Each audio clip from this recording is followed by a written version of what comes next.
And I thank you for listening, and I wish everyone a great week. Thank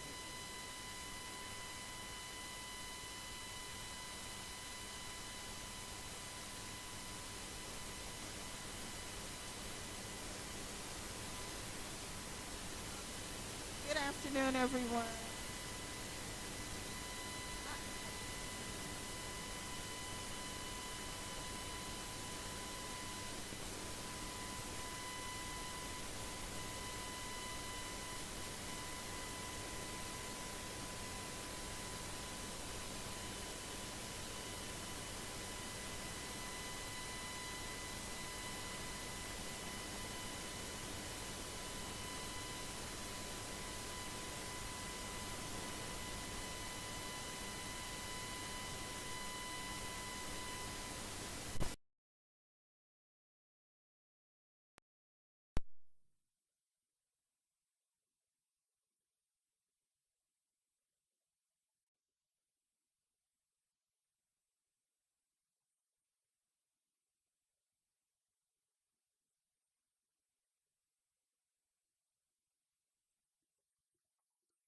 Morning, neighbor, morning.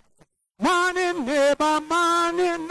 Morning, neighbor, morning. Me no want no conniving.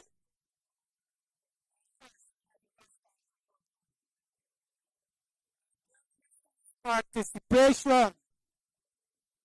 I'm going to try it again. Y'all know. I know y'all know. All right? Morning, neighbor.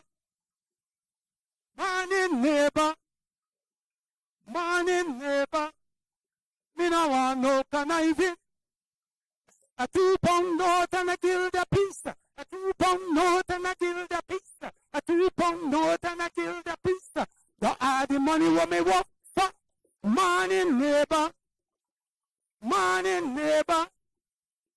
Morning, neighbor. Me no want no conniving.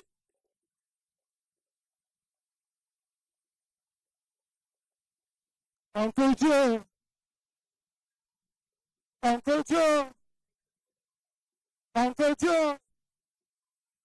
Additional. Me be na back on my work. Me na even morning train pass. Me be na back on the work. Me na even morning train pass. Uncle Joe. Uncle Joe. Give me more. Me be na back on my farm. And me slip and me put me hand. Sense Dr. Man. He left me hand. Uncle Joe. Uncle Joe. Give me more.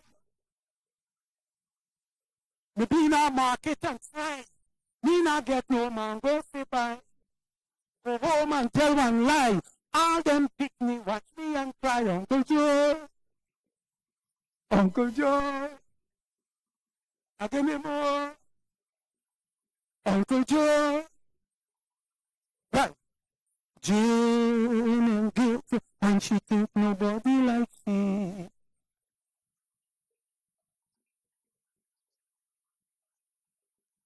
Wanna cook down some tea, but we wanna cook down.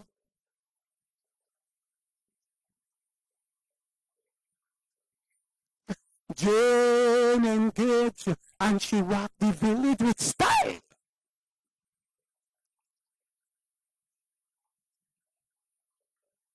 Wanna cook down some tea, but we wanna cook down.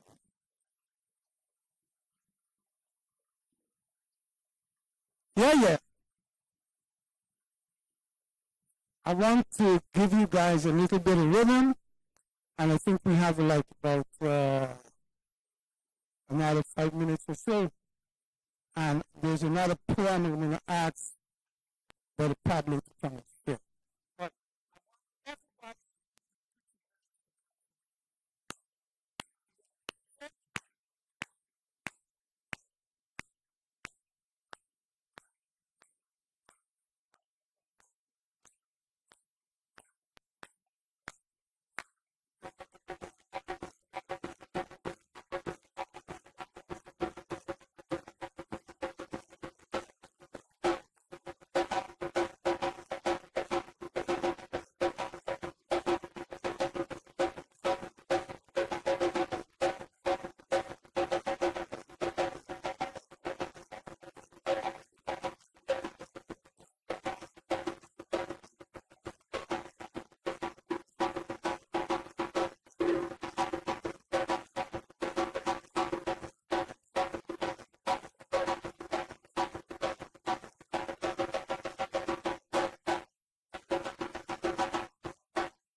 Another poem. Yes.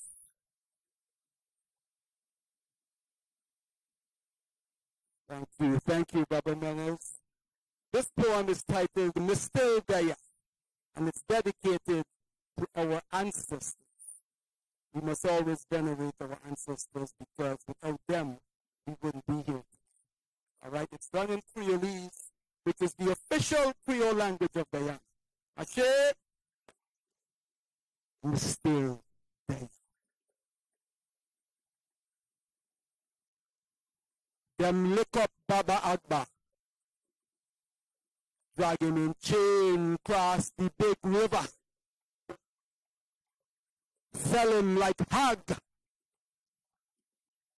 walk him like mule, strip everything including the skin off the back. But we're still there, we're still there, oh, we're still there, though. Massa lick up my ancestor, but we're still there. Them lick up Nani, them lick up Nanaba, lick 'em on the boat, lick 'em on the field. Massa lick 'em and laugh. Nani way, Nanaba.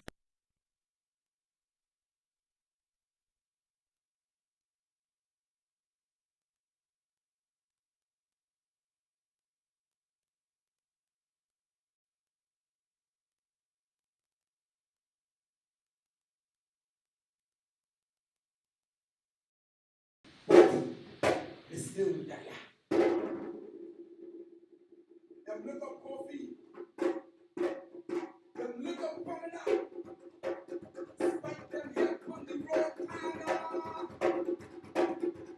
Rock and roll, come over the nation road. Yes, I laugh till you red. Coffee and woman are together. But we still there. We still there, oh. We still there, oh. Massa lick up the ancestor. But we still there. We still there. We still there.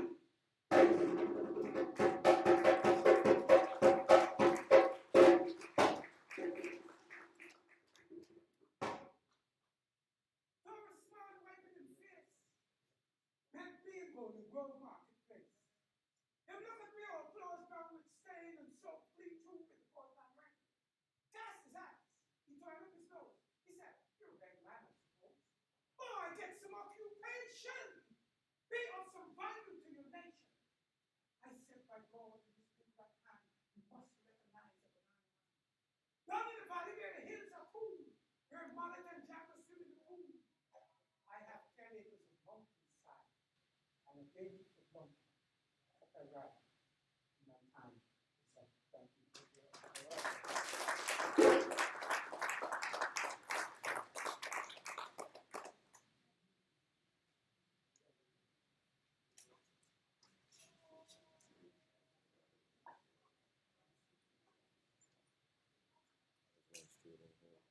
Good afternoon, everyone. Look at all these. All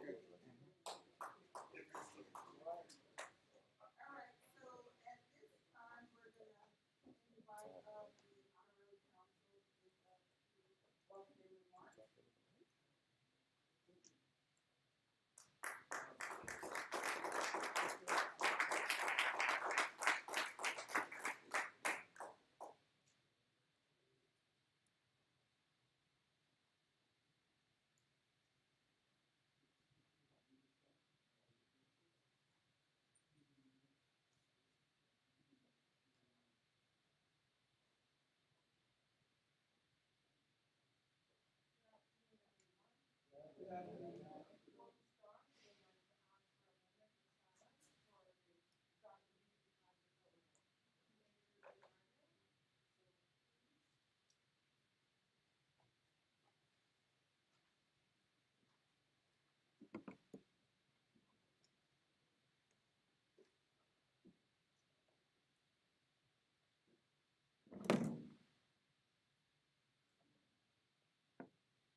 8.5 years.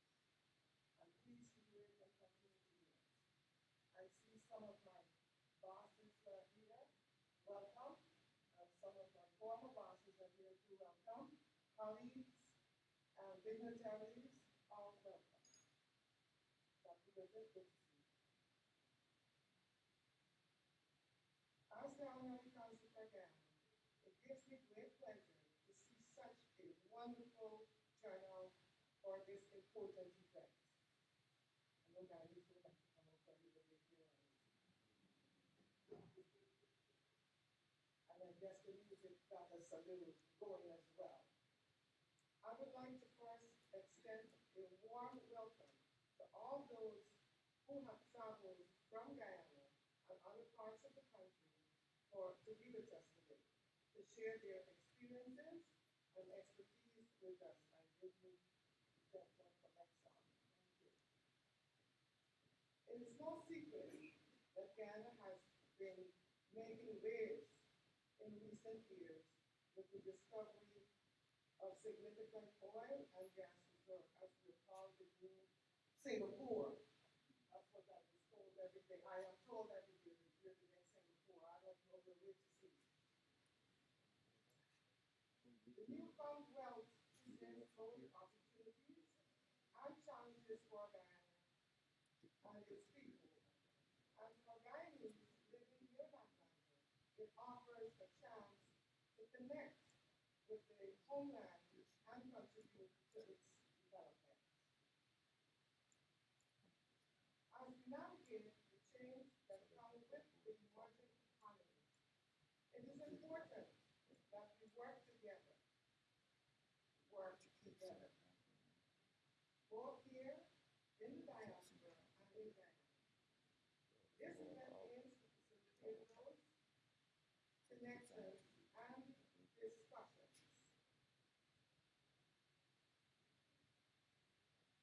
We have a fantastic lineup of speakers and panelists who will share with us their insights and experiences on topics ranging from business, opportunities, to social impact.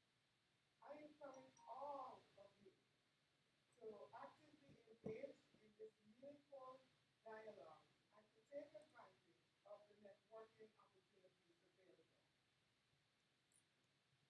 As Guyanese, we are is resilient and resourceful people. We have faced and overcome challenges in the past, and I have no doubt that we will continue to do so as we navigate this new chapter in Guyana's history. So once again, welcome to the Navigating a Change in Guyana. Let us embrace this opportunity to connect, learn, and grow together for the betterment of our beloved homeland. Thank you.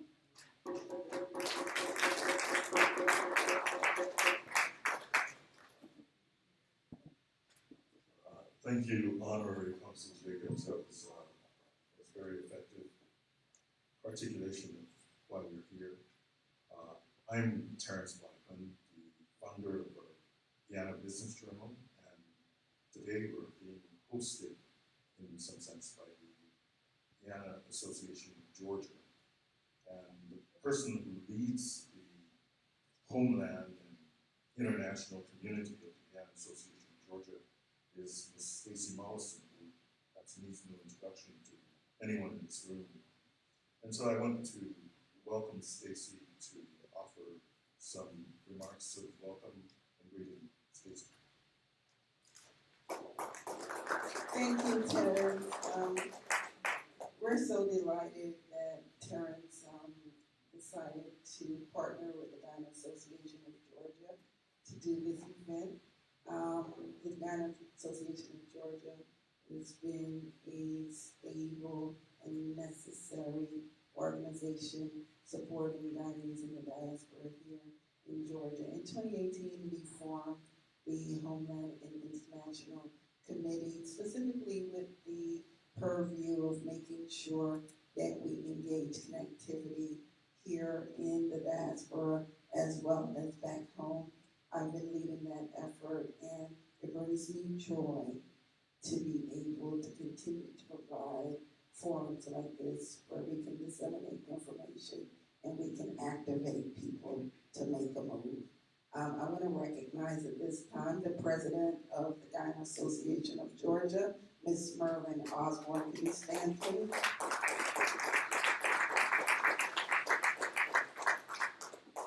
There's several founding members in here for the Guyana Association of Georgia.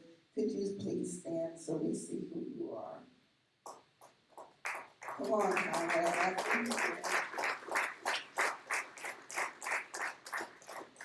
Thank you so much.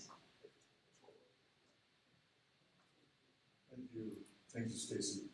If I might just offer a word, many folks know who are in this room almost every year for 15 or 20 years, bring my family here to Georgia at precisely this time. It's precisely why this event is being held at this time, because I knew it was a really beautiful time to be in Georgia.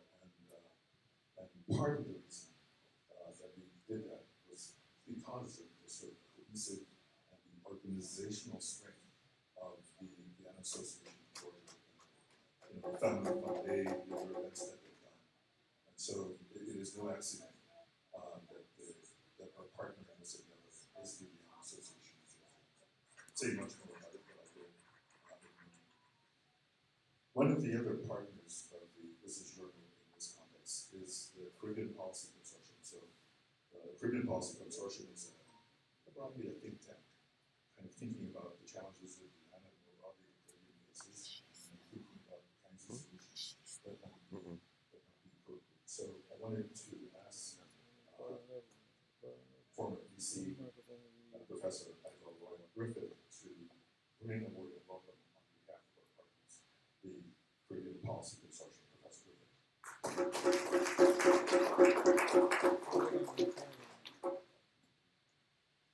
Thank you, Terrence. Good afternoon. Good afternoon. Good afternoon. The P word was uttered earlier, participation. We expect participation to be a constant this afternoon. I'm always delighted to come to Atlanta or any part of Georgia, not only because I have a number of wonderful friends and family, but also because I spent some wonderful years at an institution south of where we are, Portland State University.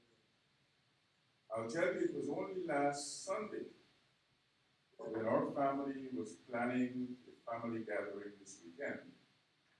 We talked about one memorable part of that experience. There's a woman sitting in this room here called Marlon Farleycombe, who, along with Hazel Marshall and a whole host of other women, told my wife that inauguration weekend in Fort Valley, stay out in the kitchen. And they made some saltfish and bakes. I had never had saltfish and bakes where the saltfish is stuffed in the bakes and fried. So what we did, what Hazel Marshall and other women did that Saturday morning in Fort Valley for my inauguration still lives on, if you remember.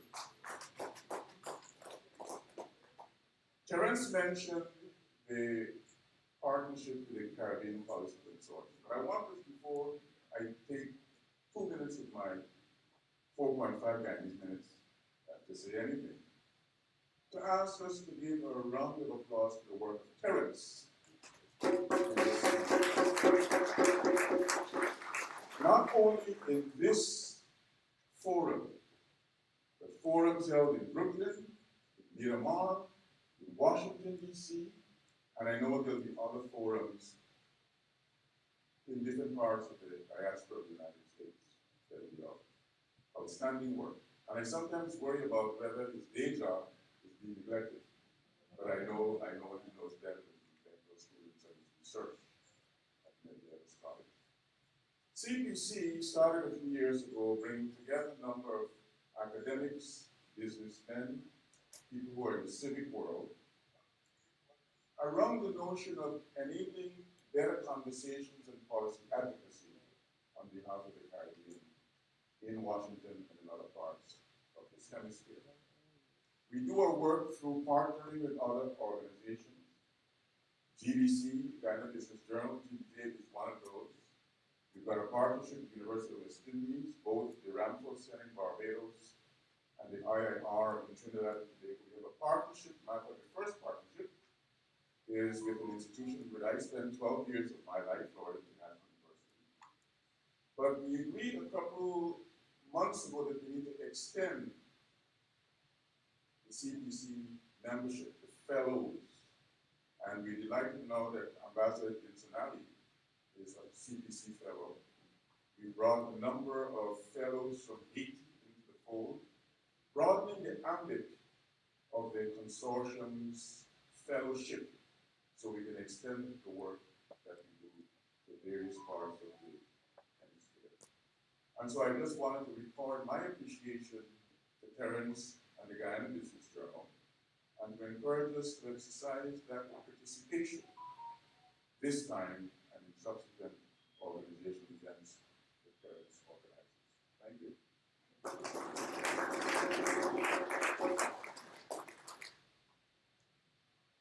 Thank you, Dr. Griffith. So let me take this.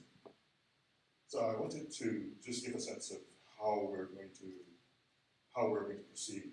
Broadly, we have two panels, and the structure of what, as I planned, is to sort of say, here is this wonderful opportunity that Guyana has. And this wonderful opportunity is the oil and gas update that we will receive from folks from Exxon. And then I was thinking it important to have the wise men, so to speak, Professor Griffith, Professor Trotz, Professor Cincinnati also. And we're joined by the Deputy Chief of Mission, Zulfikar Ali, to kind of contextualize the opportunity. That's panel one. And then panel two, which will be run by Ms. Lawson, is to say, here's the opportunity, how do we take advantage of that opportunity? And I think it's very important to understand that there are items in the infrastructure that will allow us to take advantage of that opportunity. And so it's broadly the structure, and hopefully at the end of this, we will all have a chance to talk with each other, think about how we team so as to exploit broadly the opportunity that sits before us. You know, I actually wrote something that I wanted to read, and I don't know how long it will take, but I wanted to just say, you know, we've really come together here to discuss something that is of utmost significance.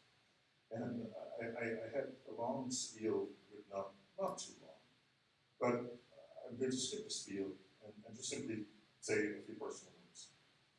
As I've said, I really like Atlanta. Strangely, it's one place in the one of the few places in the United States where I haven't ever been offered a job.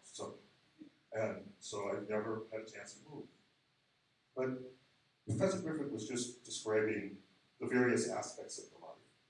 And in a very real sense, life comes together here. So I see here, do you want to just stand up for a minute? I see here a young man who, he was a young student many years ago at Medgar Evers College. Now he's an MD. And also, so that's part of the life. Yeah, just stand up. Many years ago, I see, you know, my basketball coach and someone who I've had sort of a really wonderful relationship with their family. You know, I see it back, Floyd. You know, if I can share, just because I want you to understand that there's a reason that it's not just, there's an opportunity that sits before Guyana at this moment, and we collectively have to figure out how to ensure that it is equitably shared, that it is inclusive, that we move, that Guyana jumps the gap. And just to give some perspective, since I've seen Floyd at the back there, Floyd was my boss at Guyana Airways Cooperation many, many years ago, and he treated me very well. And I always remember when I left for the United States to study, and I can say that publicly, I had a denim jacket, and I got here in early February of 1988. And his denim jacket was, Floyd had gone to the US before, and he said, you might need something.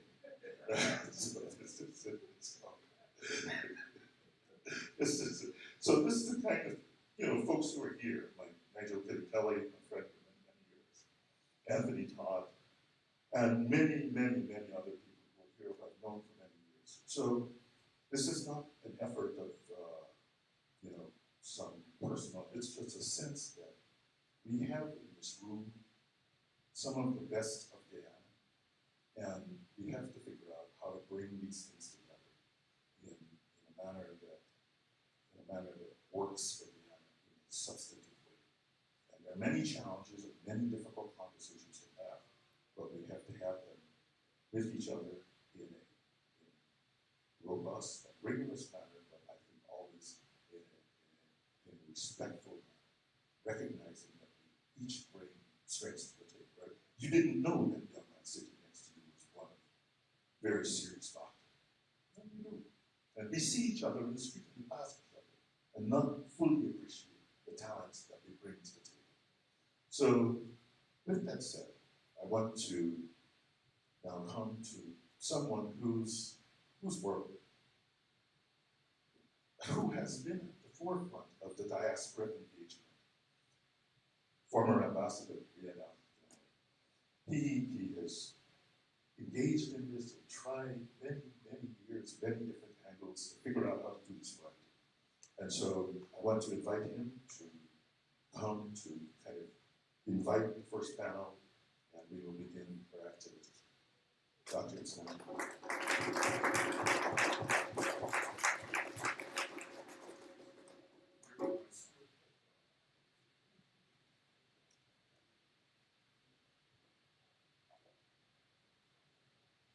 Good afternoon, ladies and gentlemen. It's good to be back in Atlanta.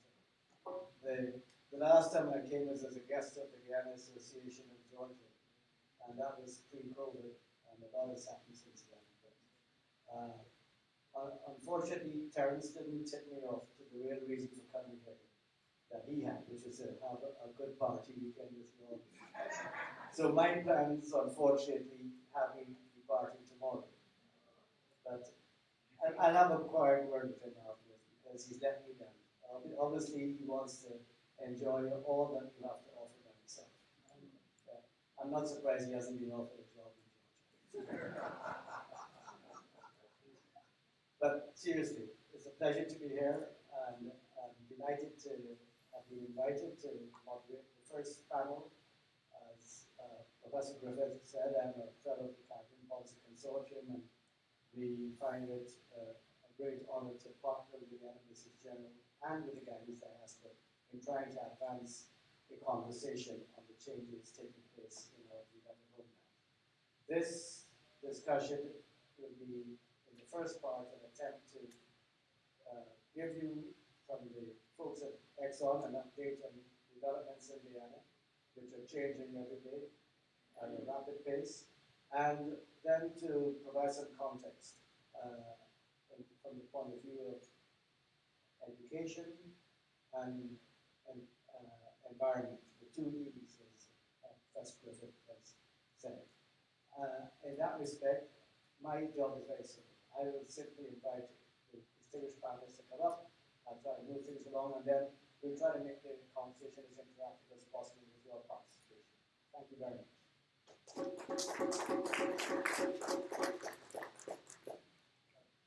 I don't, never pray.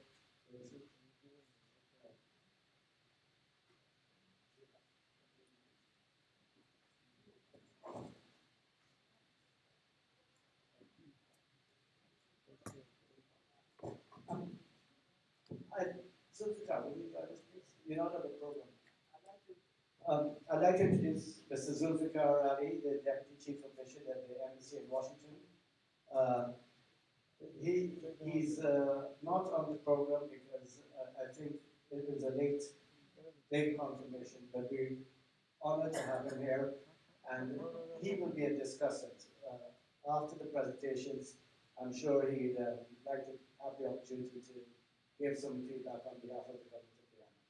Thank you very much. I'll hand over now to Ambassador Kelly and Kwesi Ayers from Exxon to provide an update on developments in Guyana.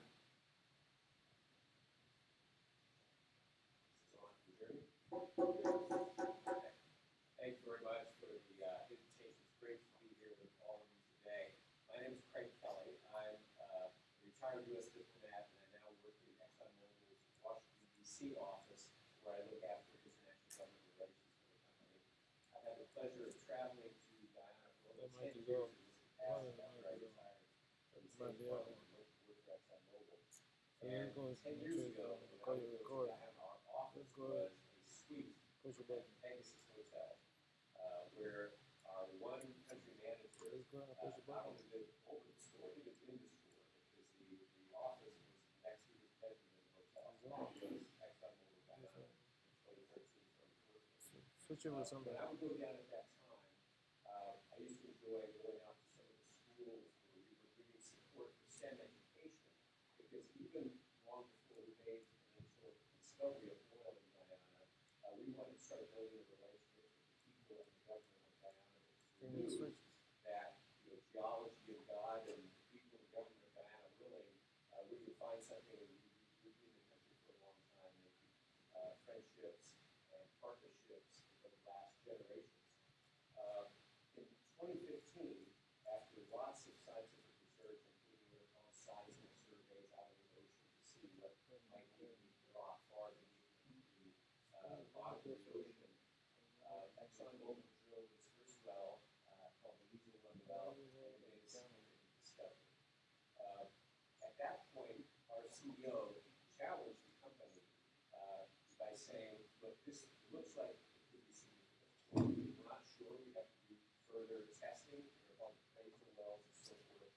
But he challenged all of us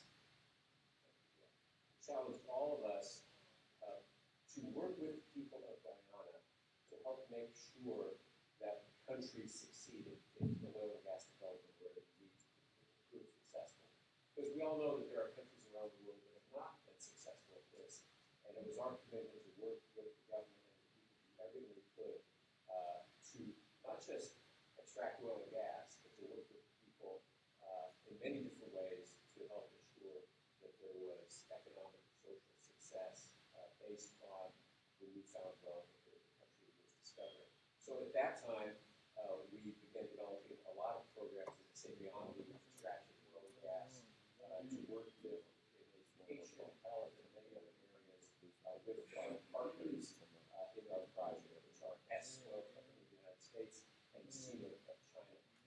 Now, another important part of that engagement was we understood how crucial Guyana's low-carbon development strategy and its environmental vocation was.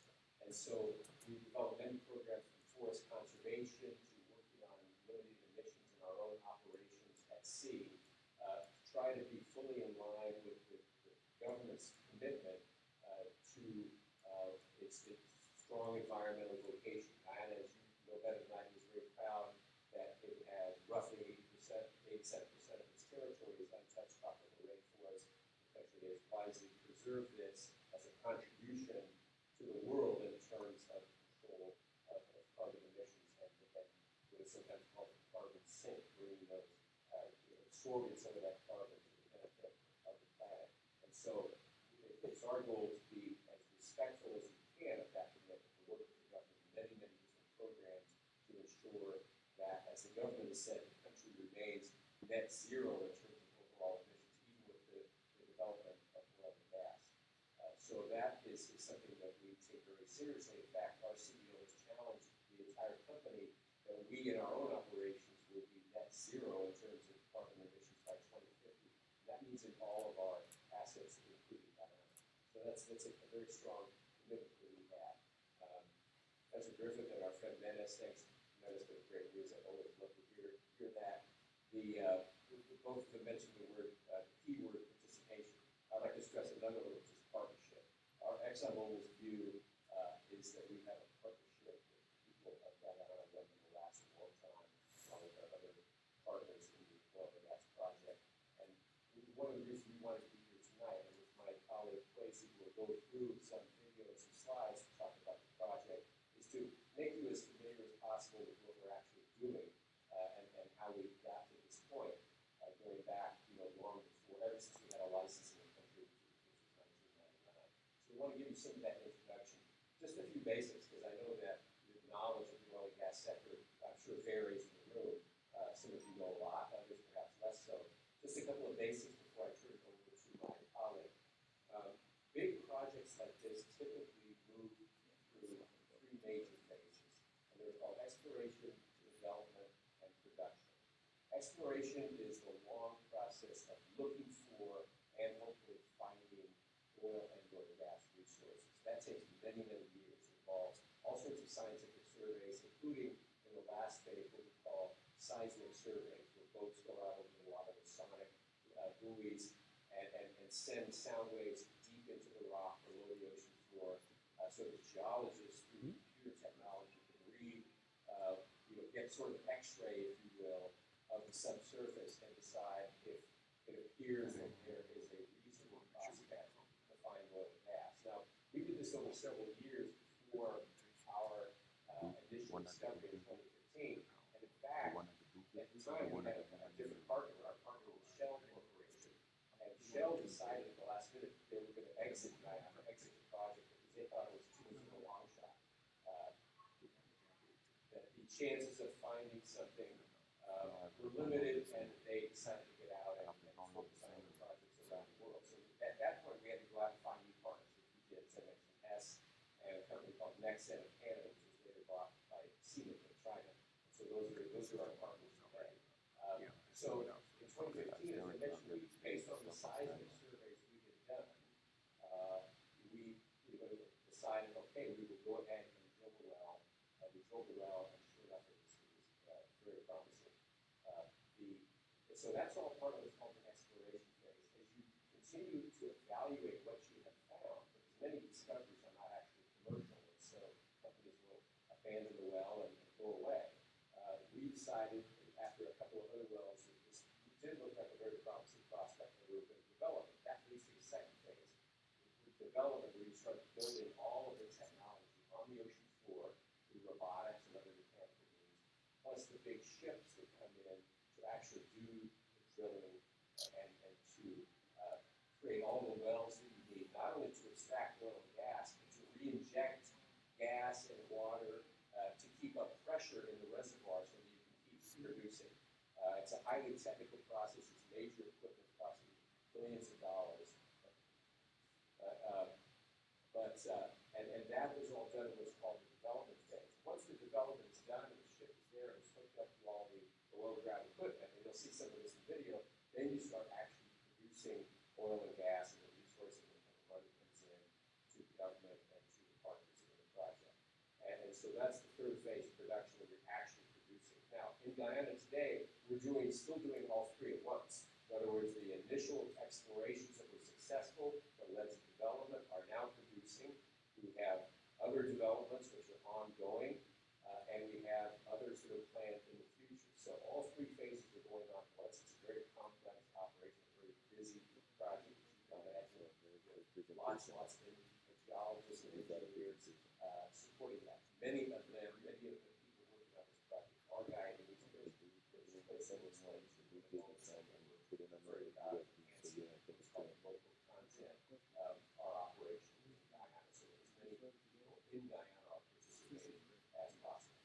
So with that, I want to hand it over to Quasi, who's going to take you through a video and some slides to show how we went from that initial discovery in the Liza 1 in 2015 up to the present day. Thank you, and over to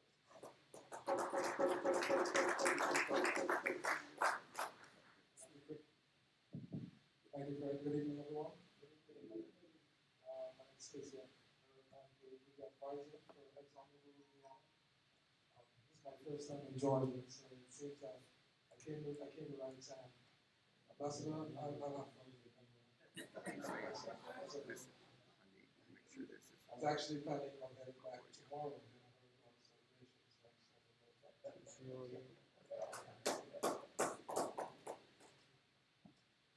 celebration. So my presentation is going to be done in two parts. First part is going to be a video. It will trace like the formation of hydrocarbons in the Guyana Basin up to Exxon's entrance and discovery, first couple of discoveries in the Guyana Basin. Relatively painless, short, it's about 5 minutes. After that, I'll move to a PowerPoint presentation to give like a project update on what's happening in Guyana. Okay, so you go straight.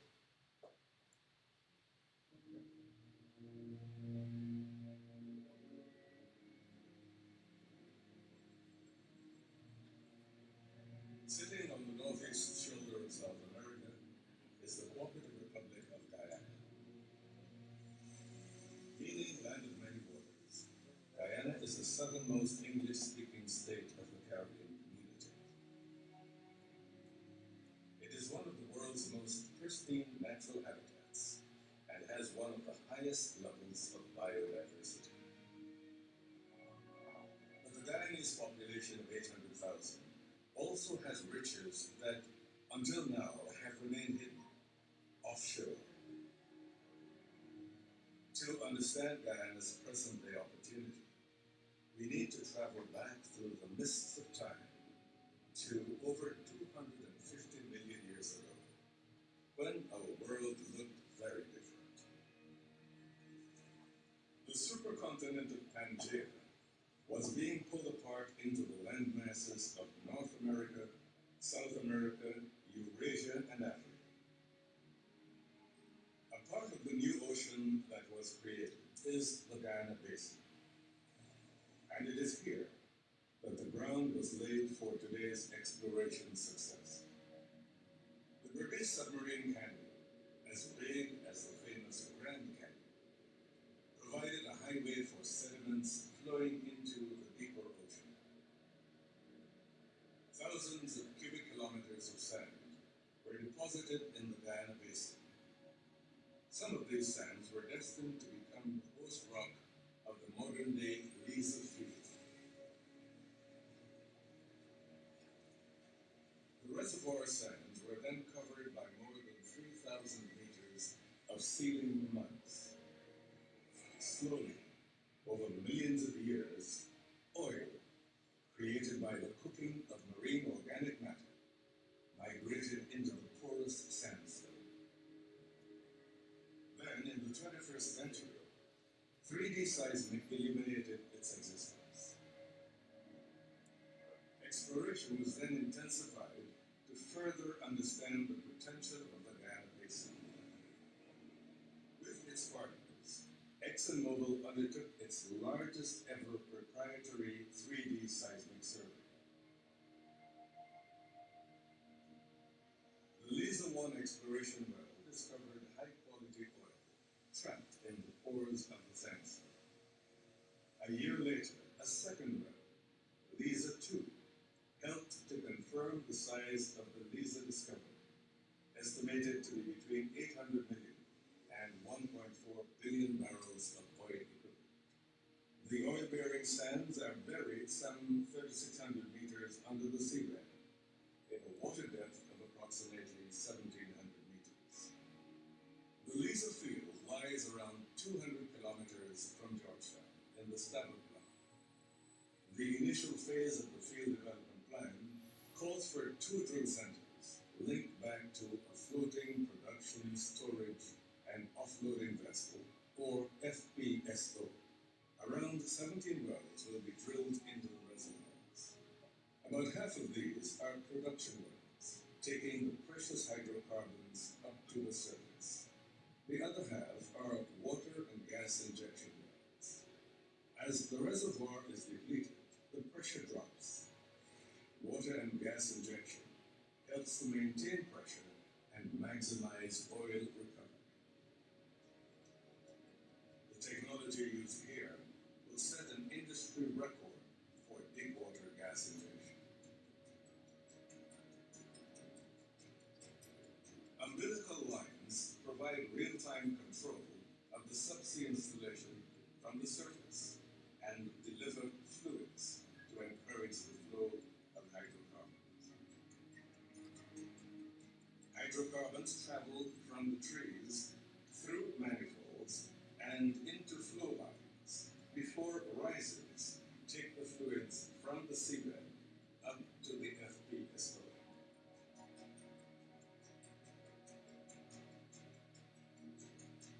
The FPSO is a floating industrial complex, continually separating water and gas from the oil, and is capable of storing 1.6 million barrels.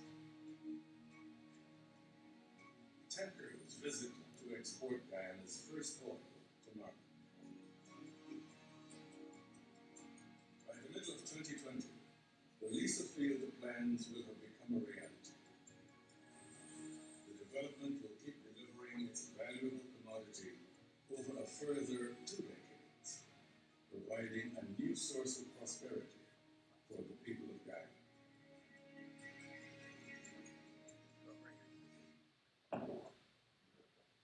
Thank you very much. As you can see, folks, that video is being dated.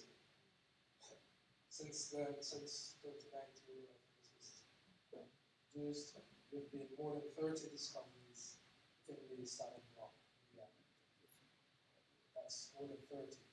Well, that video covered only 2 discoveries. So what I'm going to move to now is the PowerPoint presentation.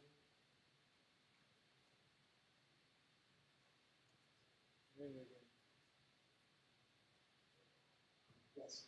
More than 30 discoveries in the starting block since 2015, sorry. We have 5 sanctioned projects to date. These are phase 1, these are phase 2, Guyana, Yellowtail, and just last month, we did a final investment decision for a Warrow project. Now, together, those projects will produce, when Warrow comes up, when Yellowtail, that's next year. When Prosperity starts producing on the Guyana project by next year, that will push us to about 600,000 barrels per day. That's just 3 projects. We're hoping to have that plan to about 1.2 million barrels per day by 2027. That will be including the projects up to the 6th project.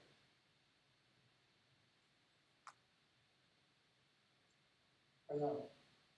Guyana is our 3rd project, which we hope to start up by the end of this year. The Prosperity FPSO arrived in Guyana only last month.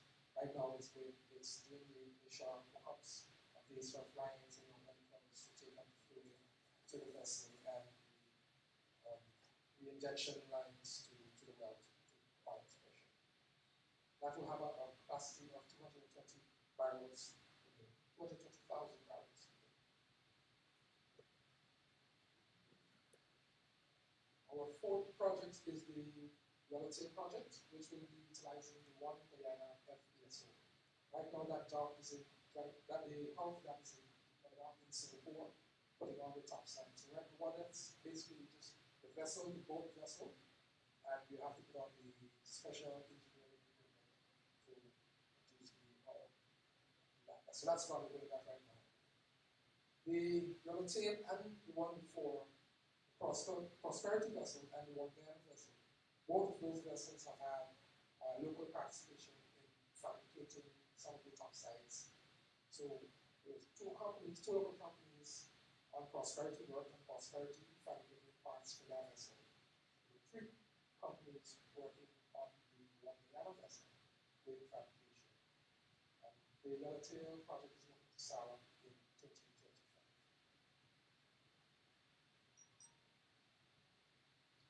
We just last month gave a final investment decision on the Warrow, which is our 5th approved project. The name of that vessel is Erubutu.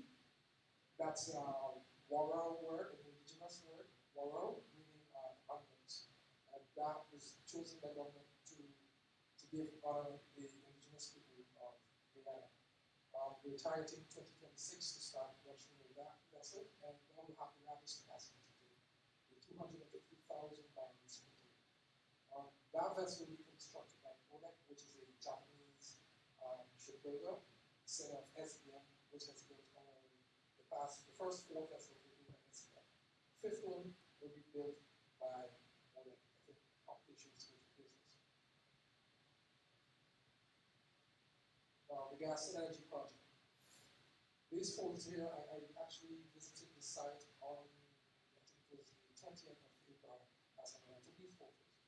What you see here is the larger photo is of the materials offloading facility. That's right by the river, the Guyana River, is in the background. And the inset is of one of the bridges, which number 16, some of these bridges. This leads straight from the West Bank public road when you turn left onto the branch of the Guyana Bridge. That same road leads all the way down. But by the time it reaches Wales, where this side is going to be, it's pretty much a trap. So we've had to rebuild some of the bridges, we had to take some others. This one is bridge number 16. This one had to be rebuilt. This lab project, you see some of the contracts have already, the startup work have already been done.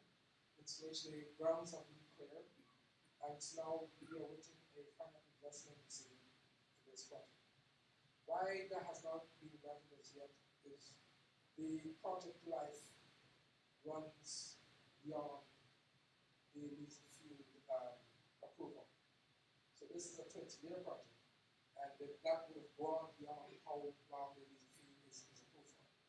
So the government is going to Parliament, they're going to Parliament to ensure that extension is legislated, and then we can move toward the final investment decision. So that's the last phase right now we're waiting on this particular project.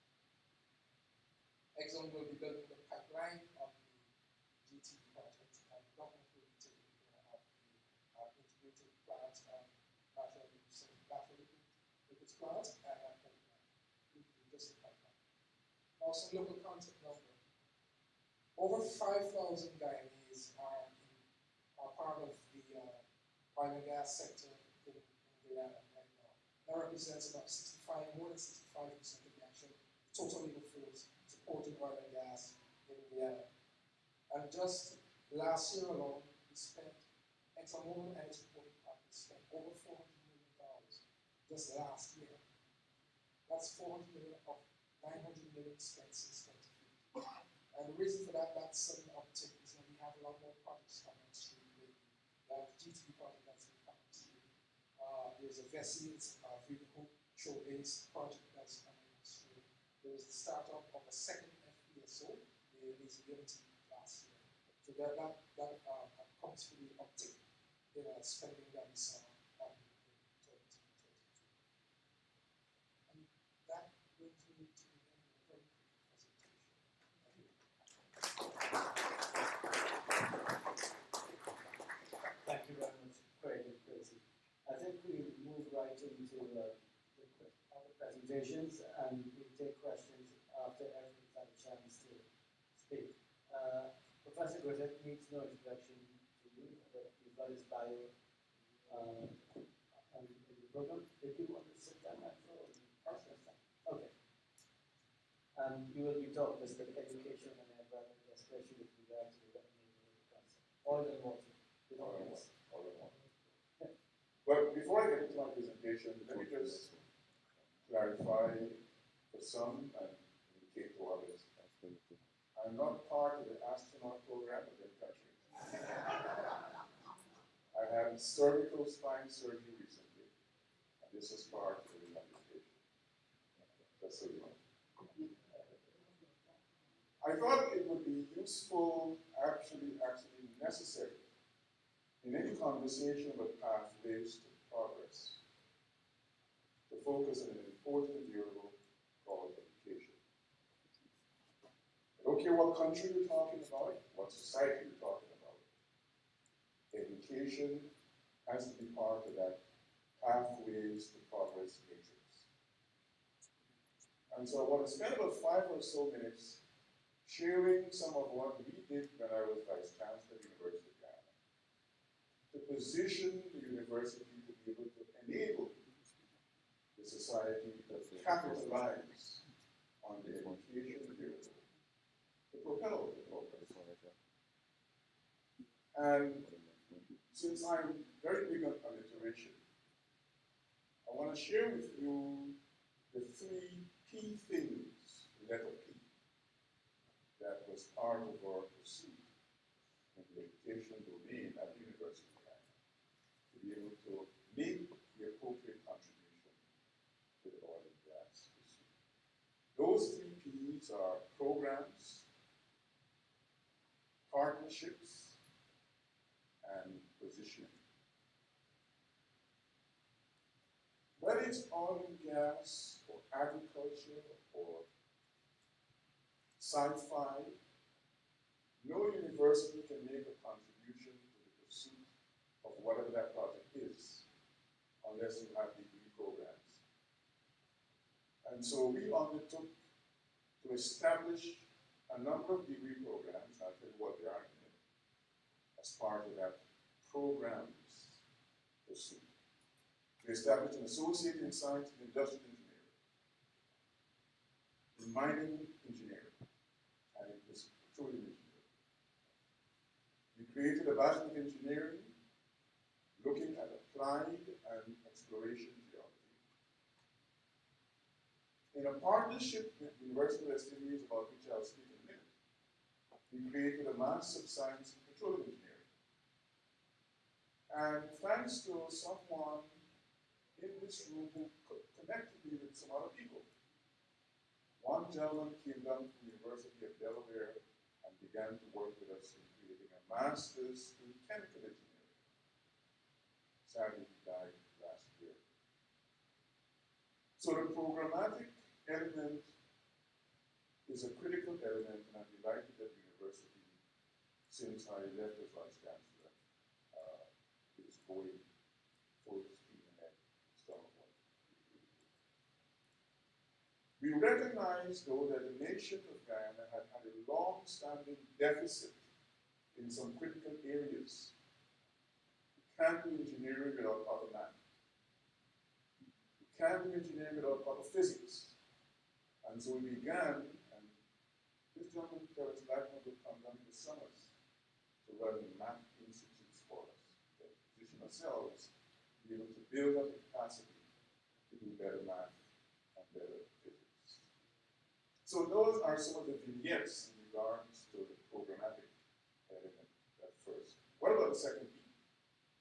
Partnerships.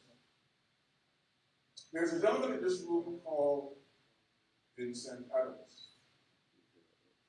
I commandeered Vincent. Said tricky. I said, Vincent, you've got a critical role to be a good friend, but you gotta walk by. I took Vincent as part of a team to the University of the West Indies. I gave him a big fancy tell the salary will come afterwards. Keep telling people I'm putting all the zeros in front of the one. I said, well, the zeros will come after when the production happens.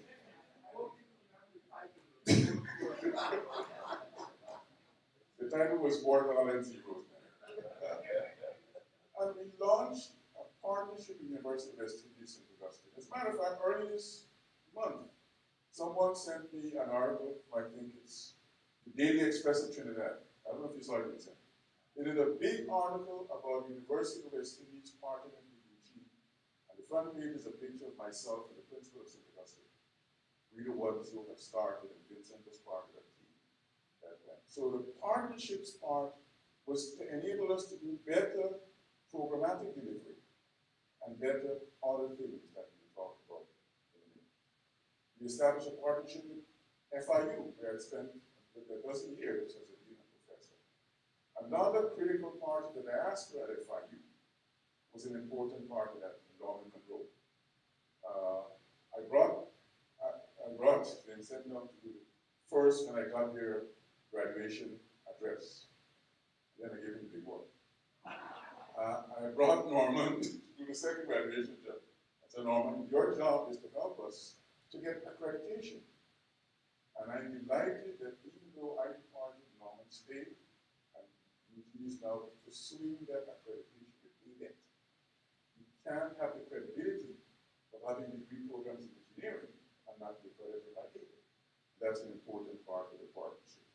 But we recognize, and I was mentioning this last night to some colleagues at dinner, what the oil and gas sector needs is not only people graduating from university. It needs strengthening of the technical institutes. So we created a consortium, we call it Higher Education Consortium on Engineering and Mining. We brought all the technical institutes, and I myself was surprised that we had so many technical institutes, some of them languishing.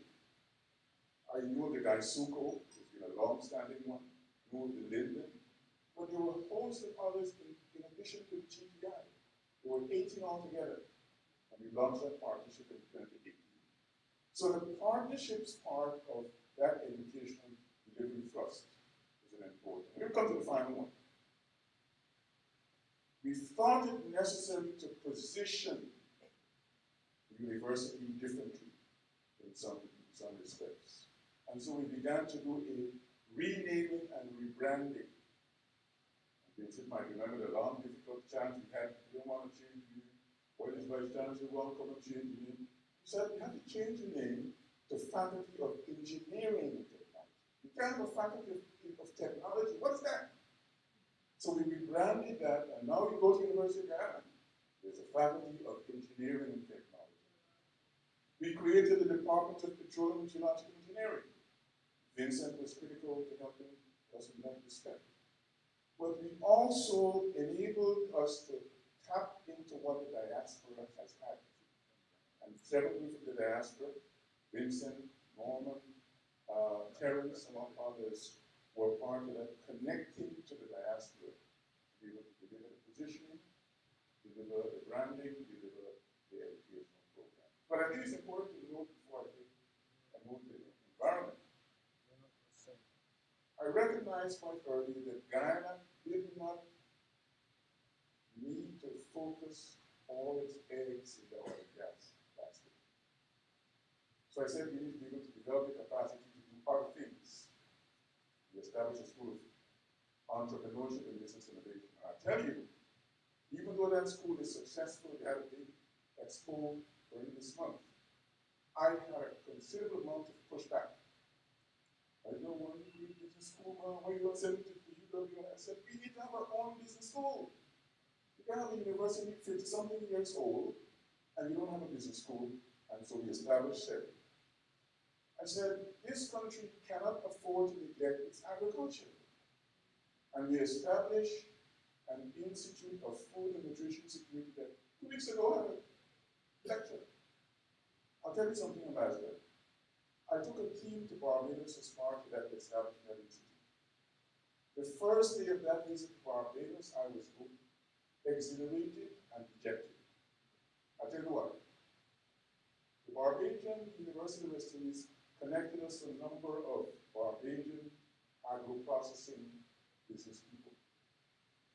One woman, and this was part of it, she said, I went to UG. Some of what I have been doing at Barbados, I learned at UG. She took us to her factories, the same products that we rejected, cassava, this, rice, this, they were developing and marketing and selling in Barbados. We rejected, after a while, the pursuit of agriculture and connecting it with industry. And so now, we said this is something we've got to overcome. And I'm delighted that Professor Garo, the extension expert at the University of West Indies, is part of the doing that. But there were other things which I think were important. Let's mention one or two of them. We created the University of Guyana Press. So any university that has any worth has to put some interest in research. You've got to publish.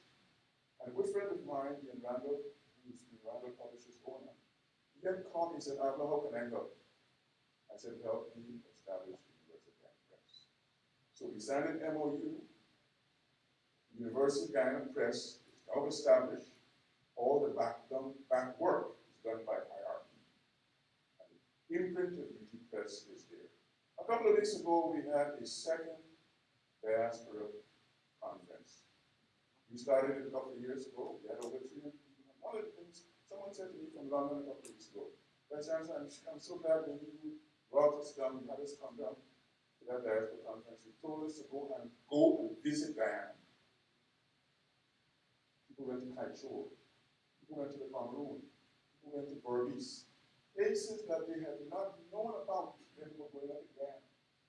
So I'm sharing these vignettes to suggest to you that as part of the education part of the progress, pathways to progress, it's important to remember that we did a number of things, and it is wonderful to see a lot of them. But let me move quickly since I only have, what, 10 minutes more? He really means 2 Guyanese minutes, so I'll tell you about it. Part of what worries me, and worries a number of us in this room, is the environment. A couple of years ago, when I was a senior associate at the Center for Strategic and International Studies, I did a report. I coined the concept of a wet neighborhood. I was focusing in Guyana, but I'm using that wet neighborhood concept now to explain the realities of Guyana and Suriname. You can extend it to French Guyana as well. Why is Guyana a wet neighborhood? Well, it's part of a wet neighborhood because of the number of rivers we have. Our country has 965 miles of rivers. We have over 270 waterfalls. We have 87% of the country that is rainforested, which means it's going to generate a lot of rainfall. But here is part of what the wet neighborhood reality is.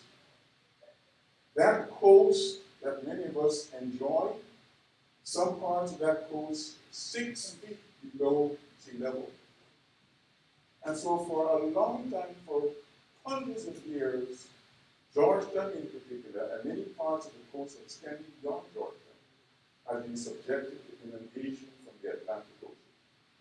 So my worry about the wet neighborhood reality coexisting with the pursuit of oil and gas is that we've got to be mindful of that reality of being a wet neighborhood and do something, not only to initially mitigate the coast, infusion of water from the Atlantic Ocean. But I am not the only person who's been arguing for a number of years. We have got to relocate Georgetown. Georgetown has got to be relocated. Yes, it's good to be building along the Suicide Highway. What is it called? Yarra. Silk City. Silk City is necessary, but it's not sufficient. My argument is, and I know others have shared this argument, a conversation began in 1973 about relocating Georgetown now has got to be put back on the front burner. Because when that oil money becomes part of the real current dynamic of the country, it's going to create opportunities for more things to happen, more people to come along that coast that has a vulnerability that is significant. And I only spent 3 years in the most recent time in Guyana. But it was so unfortunate to see how the Guyana coast is vulnerable. Part of that neighborhood reality is a reality that we cannot afford to do something about it. So thank you for listening to my conversation in brief. If time permits, we have a chance to continue. Thank you, thanks to Tempest that you're part of the transformation of the University of Guyana for giving us a segue into a discussion on the environment, which Dr. Albert O'Donnell, better known to scholars level, will tell us about, especially the whole dilemma of how we reconcile oil and gas production with our commitment to fighting climate change. Good evening, everybody. Thanks, Terence, for getting me here. It's my first visit to Atlanta, but not my first visit to Georgia. I've been here several times with Ray Charles over the period of my life. I also would like to ask your indulgence that I claim my status as senior citizen and sit as I make this presentation. The little alarm that you heard going off when I was talking was my alarm to tell me what man is time to get to medication. Tonight, I'm going to depart a little bit from script. And I had a very good entry point. I was reference to the Food Institute at the University of Guyana. Because my talk tonight is about food and the opportunities now that we are getting resources, and particularly we are looking at the future with a reliable, affordable energy. What the potential of our agricultural sector is in Guyana in terms of our future development, side by side with oil and gas development. Recently, heads of government made a decision that they're going to prioritize three issues: climate change, food security, and energy security for the Caribbean. And under the umbrella of food security, it offers Guyana a tremendous opportunity to provide the type of livelihoods, etc., for large farming communities throughout the length and breadth of Guyana.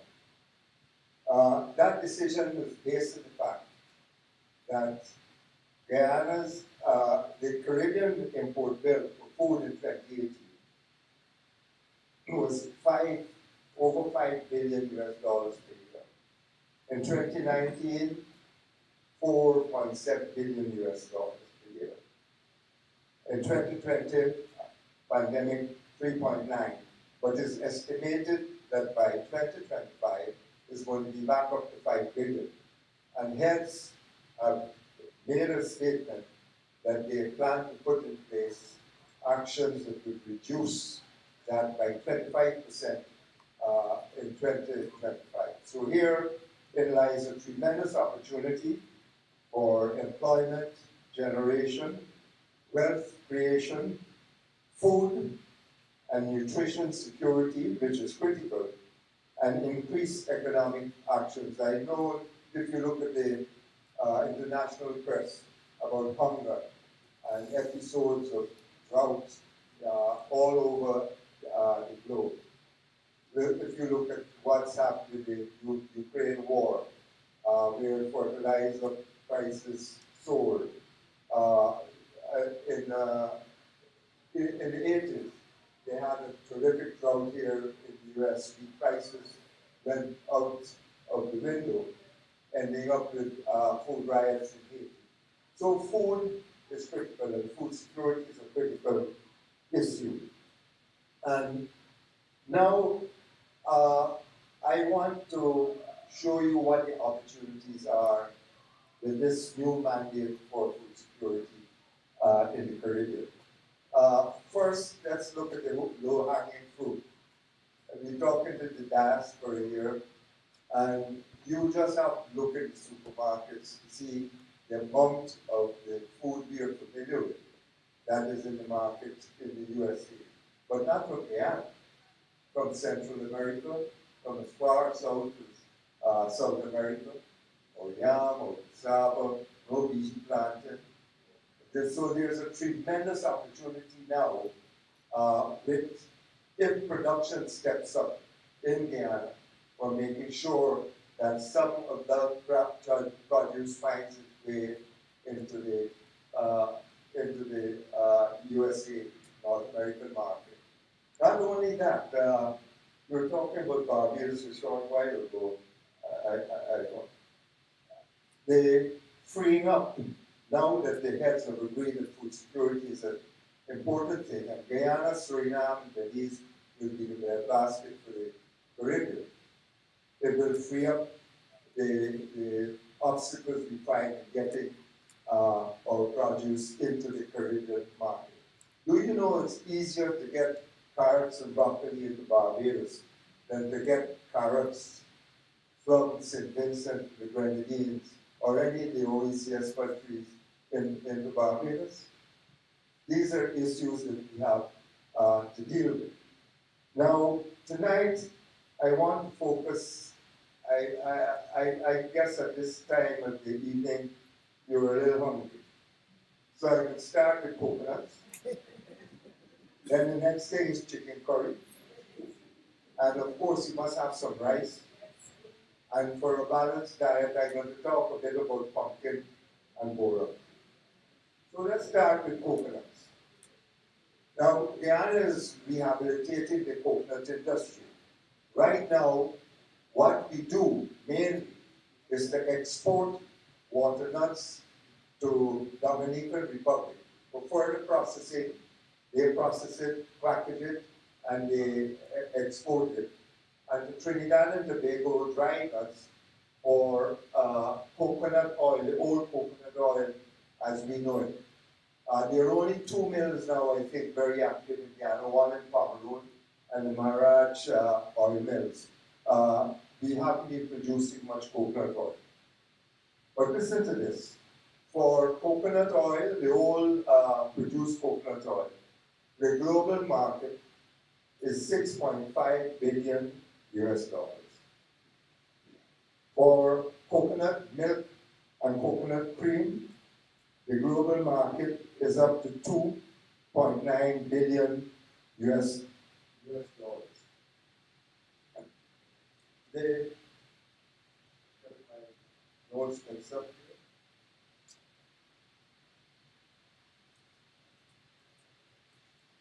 here. Yes, coconut husk products.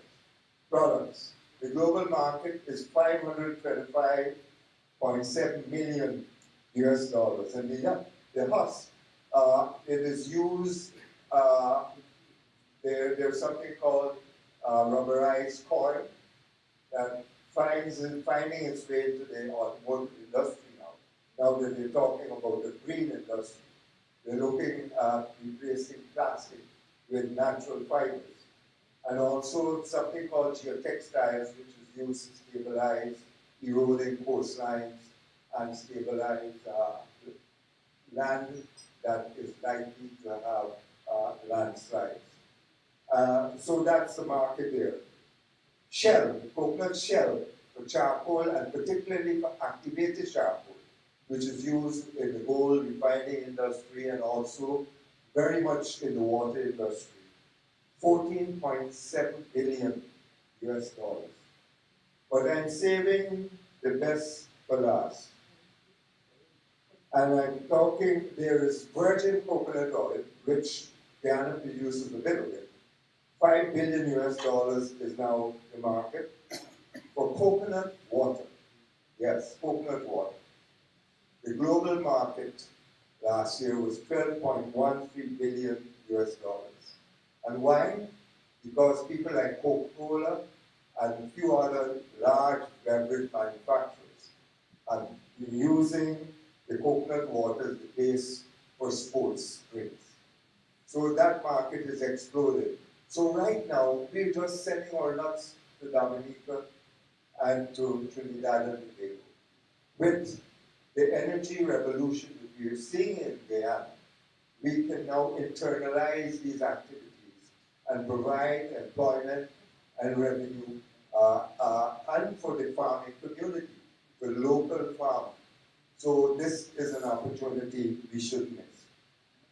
I haven't mentioned, for instance, the use of coconut oil in cosmetics. There's a big, again, a big product. And also in craft. If you go to any country that has coconut trees worldwide, you see the variety of craft that is on sale in the tourism industry. Quickly to chicken. Why do I mention chicken? Simply because the president a few weeks ago announced a ban on the importation of chicken into Guyana, which I think is an excellent thing. But let us consider the fact that the chicken that we eat and we call local is not really local, because the main inputs, feed and the eggs, they come from overseas, they're imported.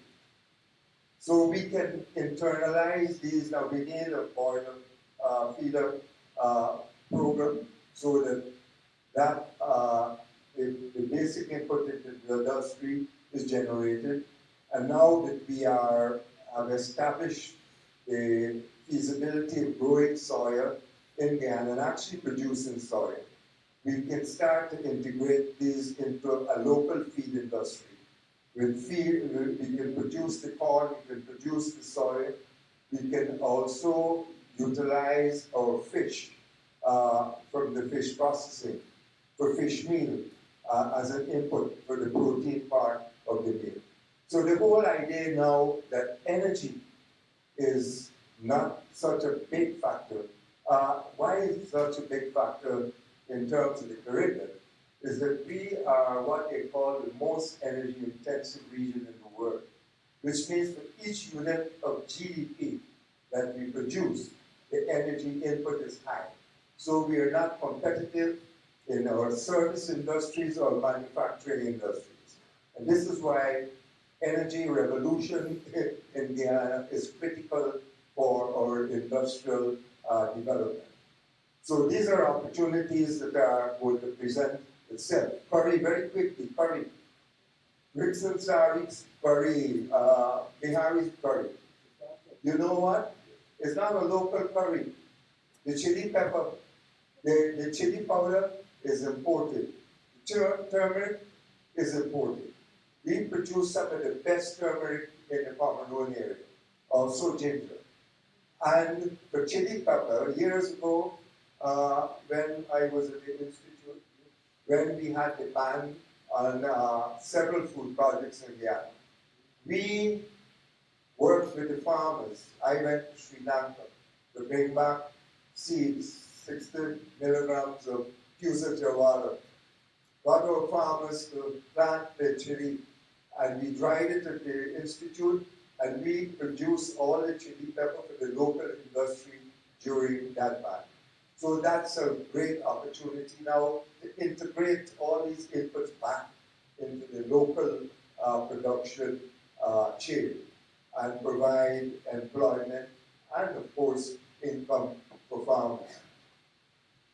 We did the same thing with something you would never imagine, tennis roll. You know tennis roll? It has that unique flavor.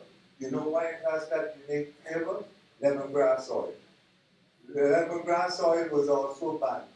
We worked with farmers along the Timeri Highway to grow lemongrass. We took it to the Institute and we produced lemongrass oil, which we kept tennis roll alive during the ban. And while we are in this, essential oils, turmeric oil. Hello? Cassava flour. Cassava, a mix of cassava and flour. Actually, at that time when we were doing all that work with cassava flour, Barbados had actually sort of dictated to the flour mills that they should mix the wheat flour with cassava flour up to about 30%. So cassava flour is now, you know, back in vogue. Now, the chewed turmeric oil, these oils are high priced. On the international market, they're billions of dollars. So the philosophy that I think should enter into the agricultural sector now basically is not only producing the primary material, but the processing. Now that we have energy become available, we can embark on these exercises to the advancement of our people. Yeah. A couple of other quick rice. My successor at the Institute, Professor Suresh Narayan, he developed a rice cereal which is now marketed locally. And he has done an excellent project with the Amerindian or indigenous brothers and sisters with tomatoes, where he has several tomato products, dried tomatoes, ketchup, etc., now on the market. So here are the possibilities that are that I think we should really start to exploit. And I say it redounds to the livelihoods and the improvement of the livelihoods of our large farming community. Just the pumpkin and borer issue is something that has been with me for a long time. Because right throughout the Caribbean, we've been going into the supermarkets and buying frozen carrots and peas that come from the metropolitan countries. Now, our pumpkin and borer, they have the same, exactly the same nutritional value as the carrot and the peas. Plus, it's tastier. The pumpkin, particularly our pumpkin, I think is unique, and I must tell you a story about that. Uh, my wife had a Jamaican colleague who came to spend a short while with us. And while she was there, we served her some stewed pumpkin with fine shrimps. And she loved it. So she told my wife, next time you come here cooking this thing, I gotta come in the kitchen and watch you.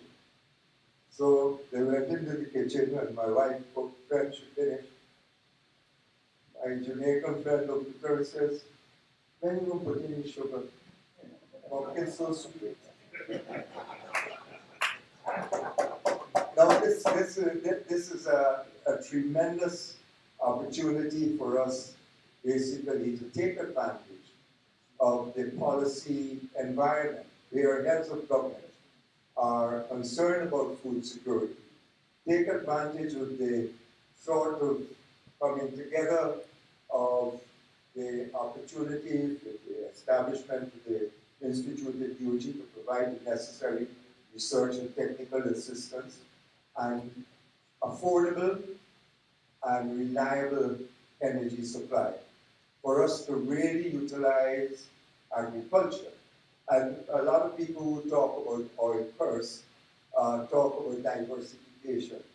Our first diversification basically should be rooted in the food sector. And finally, the LCDS. The LCDS describes how we move to renewable energy, and that transition is well on its way.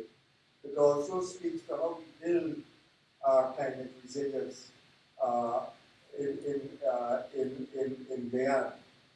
And two of the priority actions identified are sea defense and drainage and irrigation, and of course investment in the agricultural sector.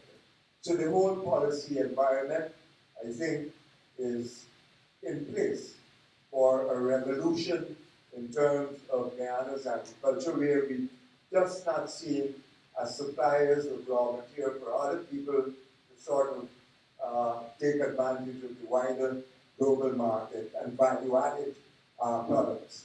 And with that philosophy moving forward, I'm confident that Guyana, Suriname, Belize will be able not only to provide for the food security of the Caribbean, but for the wider global community. Thank you.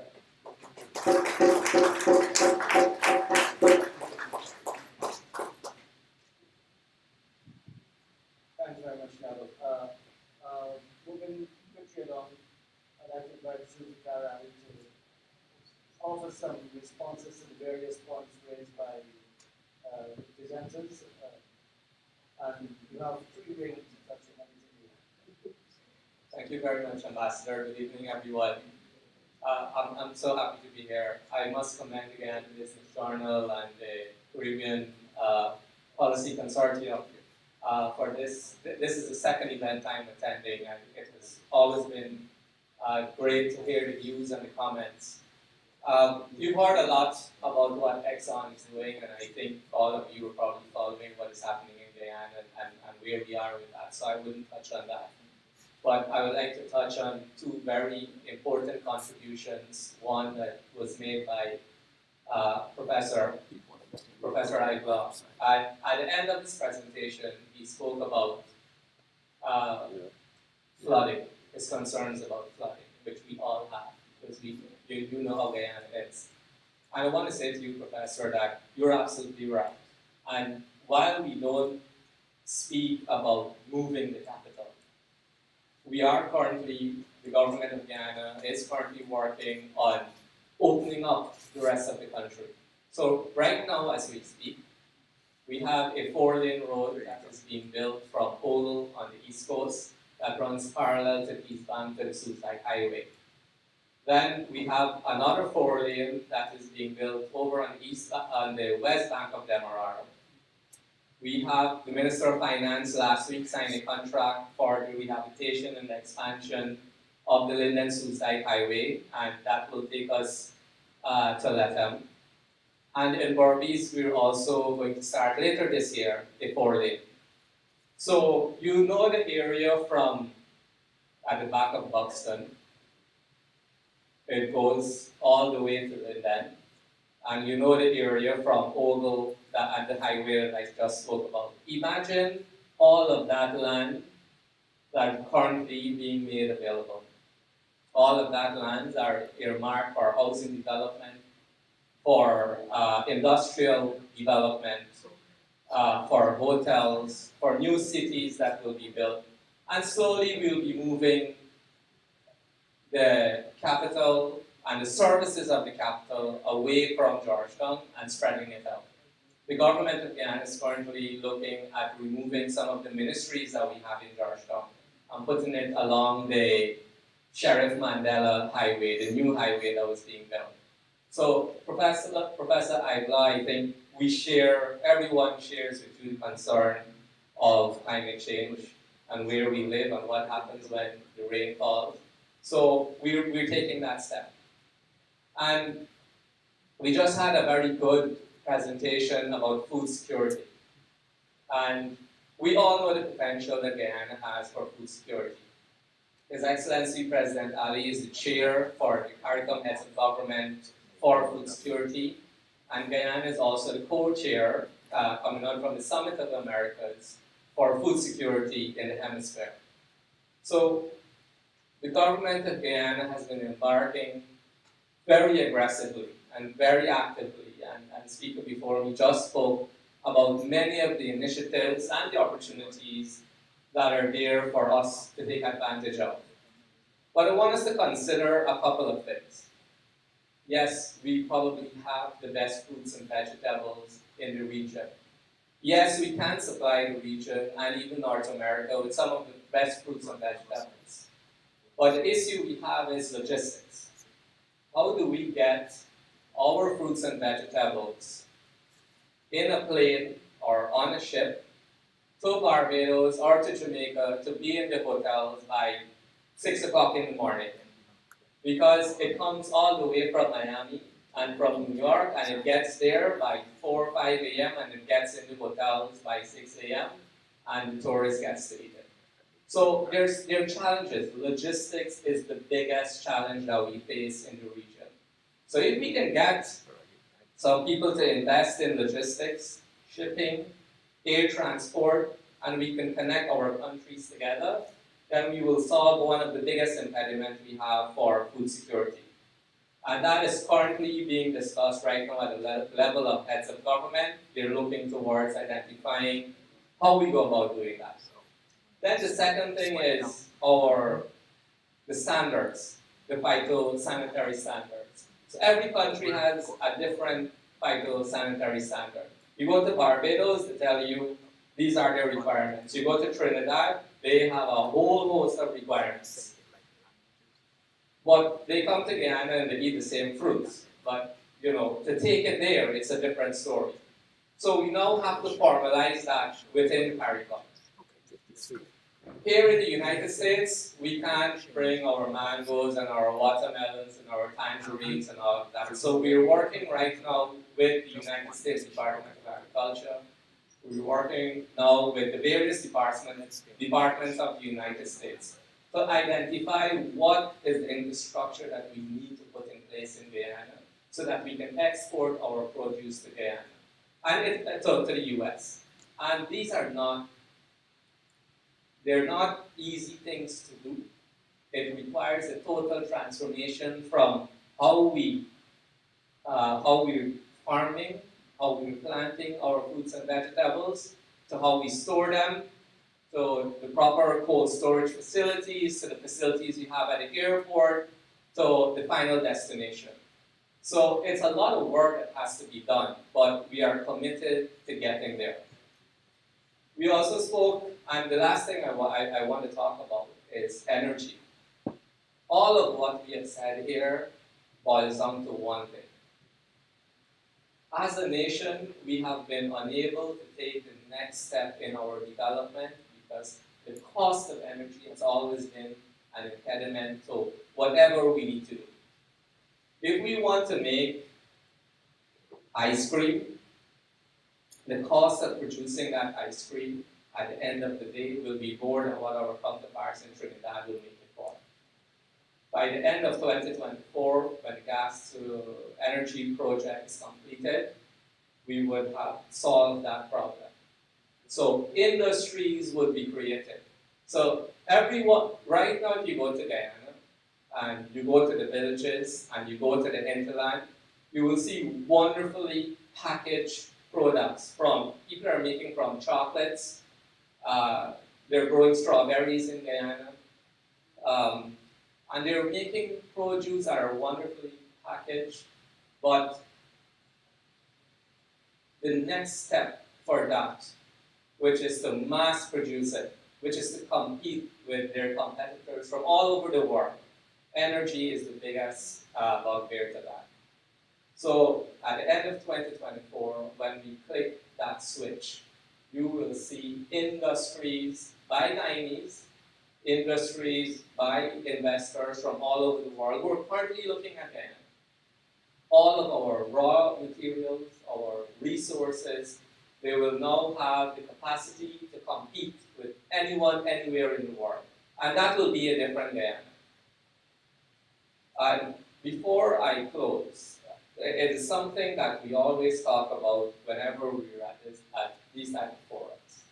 And Guyanese always ask, well, what is it that we can do when we go back to Guyana? We would love to go back. I'm pretty sure many of you have your homes in Guyana, you still have your family there, you still send stuff to Guyana. And a gentleman told me the other day, he said, I work at a hotel, and we do, we iron the clothes, not the clothing, we iron the bed sheets and the towels and stuff for the hotels. And he said, what can I do if I go to Guyana? I don't want just to be, searching for a job or working in industry. And I said to him, every Guyanese that is here today, that is doing something, you can go back to Guyana and you can do it on an even bigger scale. So he is working for one hotel. If he goes back to Guyana and take the experience he has over here, working for that one hotel, he can provide services for all the hotels that are there and the 7 new hotels that are currently being built. Because they don't have anyone to wash their linens and their towels, and he can do that. So he can come from just doing one thing over here with experience and the knowledge that he has to going and setting up an industry in Guyana, taking his skills and his opportunities. And it does not matter what sector you're in or what you do. You work hard over here. Every Guyanese over here, they work hard. We don't sit up. We work hard. That is why when we come over here, we prosperous in whatever we do. But Guyana now has the potential to take what you do and to make you into CEOs and executives and entrepreneurs, and in whatever field you think you have the knowledge in, you can go and do that in Guyana. Because we're not talking about before just farming and bauxite and rice and sugar and gold. That is not, the Guyana of tomorrow is not that. The Guyana of tomorrow is filled with many opportunities in different sectors, in various sectors. And we can sit here and we can talk about it all night.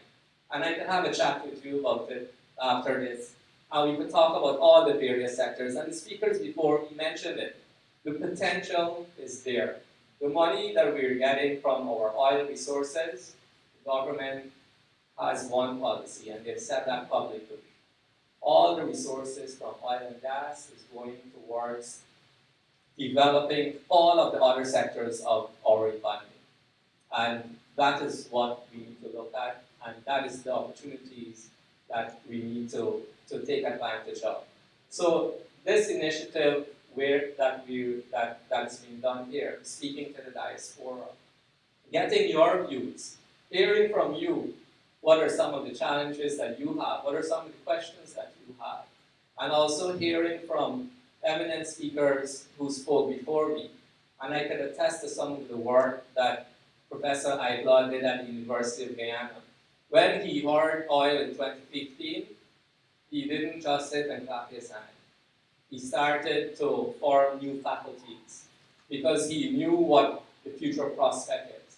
So let us not just talk about it. Let's do what Professor Aibla did. Let's start putting the mechanisms in place to start taking advantage of that. Thank you very much.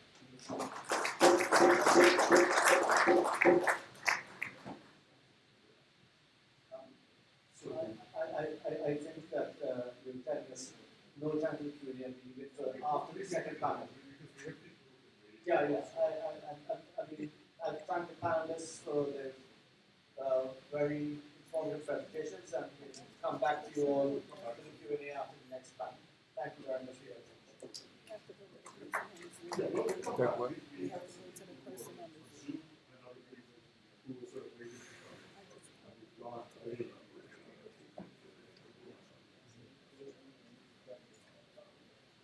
So we'll just go to that.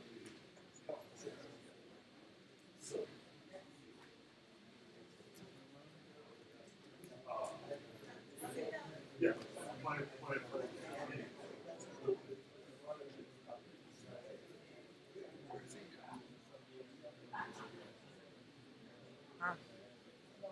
Where is he at? She's talking about going to the person on Zoom.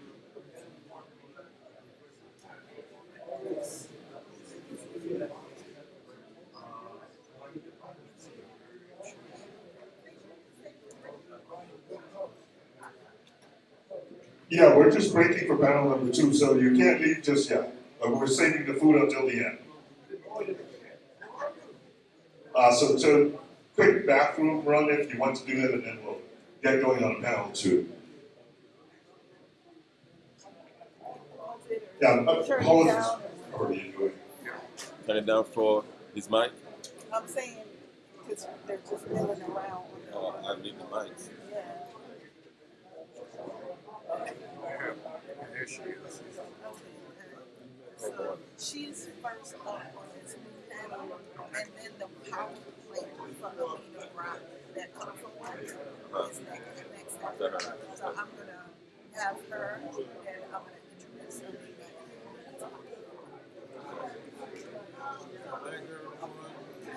So stand by the PowerPoint. All right. Stand by his PowerPoint. Okay. Yeah.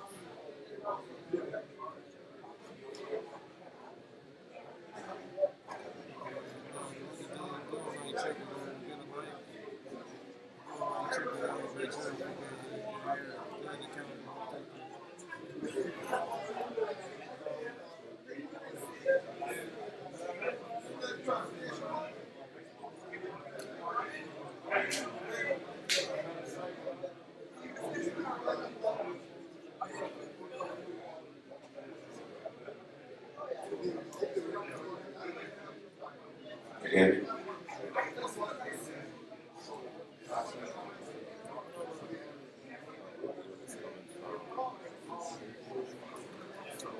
Like what it is, which is yes. Turn the countdown to 3.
always take some trouble over them.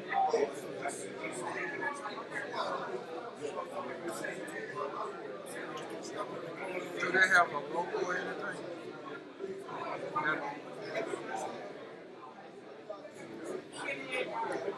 Stop this recording.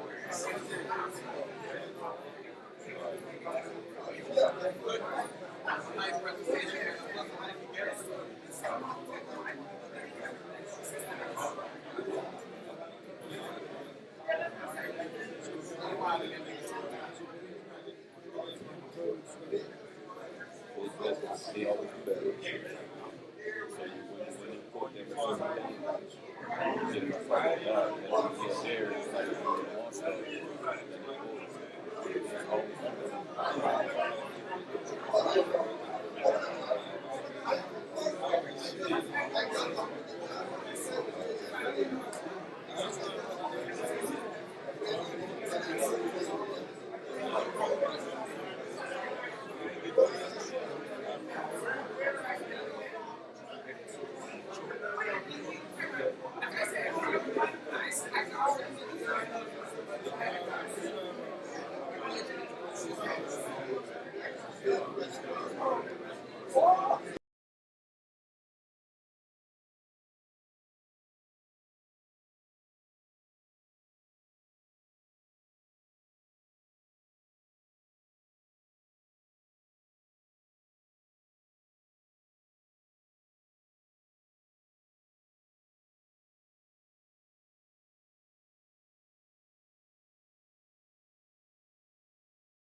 Can I get everyone to be seated, please? Can I get everyone to be seated, please? Come on back. It's time to get started.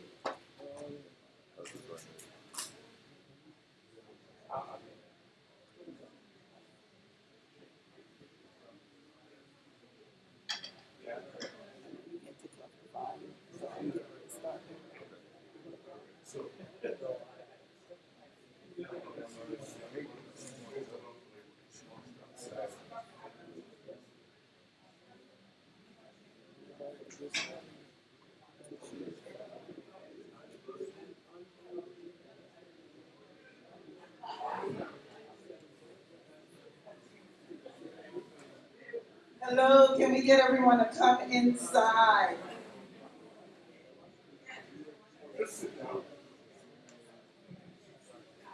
Let's go, people. Thank you.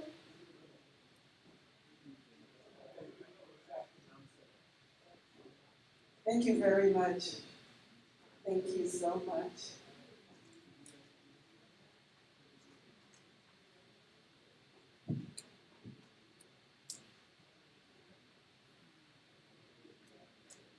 Thank you. All right, we're going into panel 2. Panel number 2 will really get into how we do business in Guyana. We have a couple of different perspectives, and we have organizations that can provide technical assistance to U.S.-based businesses that are interested in doing business in Guyana. The reason why I specifically wanted these organizations to be here is because I am actually a client of all 3 organizations that will be represented, and I can tell you that they have helped me tremendously in getting my business prepared to do business globally. And I think for me, every time I talk about the significance of the organizations that support U.S.-based businesses in the international market, people are really surprised that they exist. So I think it's important as we really look at how we move diaspora businesses and diaspora people back to Guyana, we really need to help them understand that there's a basis for support right here in the states that we can leverage to go into the market in a protected environment.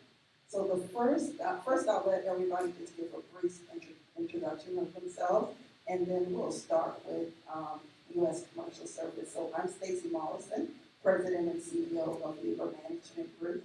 I'm a business owner here in the United States with businesses both in Charlotte, North Carolina, Atlanta, Georgia, and I also established 2 businesses in Guyana. I have about 125 employees. I'm just really interested in seeing how I can activate and encourage, particularly folks in the U.S. going back into Guyana to do business. So I will start with Mr. Mario Gonzalez from UGA SBDC. Good evening. Good evening, everyone. I'm very happy to be here. Thanks for the invitation, Stacy. My name is Mario Gonzalez. I work at the University of Georgia, something called the Small Business Development Center. A little bit louder. There you go. So working for a Small Business Development Center for the University of Georgia. I don't know how many of you are familiar with the Small Business Development Center, but as Stacy mentioned, that's a key element in the economy of the state of Georgia. And very key to help small businesses take the business overseas and become international. Brief introduction, right? Good evening, everyone. My name is Leslie Carrington. I'm actually not involved in assisting companies or individuals from the States to go to Guyana. It's actually quite the opposite. I'm the founder, one of the founders and CEO currently of the Guyana Economic Development Trust and also the Economic Development Fund. We are an innovation engine, we're a startup incubator, and going concern accelerator for businesses in Guyana to scale their operations. Our focus is science and technology and agro-processing. We've been providing services for the last 5 years in Guyana. We have helped to birth several innovative companies that are now either manufacturing in the U.S. or exporting products to the U.S.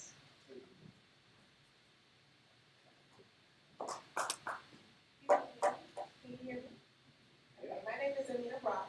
I'm an international trade specialist with the U.S. Department of Commerce's International Trade Administration, which is the U.S. Commercial Services is a part of that. And I help companies, U.S.-based companies, export overseas. So as Stacey mentioned, we help companies that are interested in going to Guyana and other countries. We have offices all over the world of commercial specialists that will help. But again, it's U.S. companies that are looking to export their products and services overseas.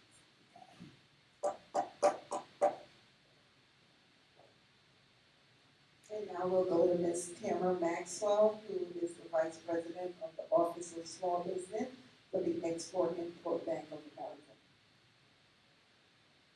Thank you, Stacey. Good evening, everyone. I apologize for not being able to be there in person. It looks like you guys are having an amazing time, so I am a little jealous that I couldn't make it in today. As she's mentioned, my name is Tamara Maxwell. I am the Senior Vice President for Office of Small Business at the Export-Import Bank of the United States. Exim Bank is a government agency that provides financial assistance for companies that are U.S.-based companies that are exporting U.S. goods or services. And I want to emphasize services because that is something that most people don't realize that that's what we do. But just to give you a little bit more information about my role, as I said, I am Senior Vice President of Office of Small Business, which encompasses 6 divisions. And one of those divisions is the Office for Minority and Women-Owned Business Outreach. And I actually created that division back in 1999. So working with the diaspora is very important to me as well as to the office that I created, and look forward to having a very good dialogue with businesses that are there.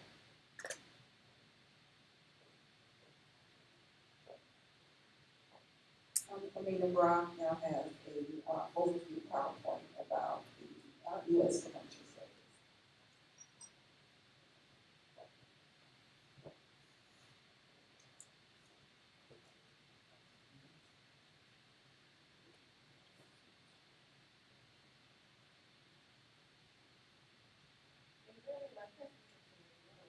So I'm going to, since we're really talking about companies exporting, I'm actually going to get started.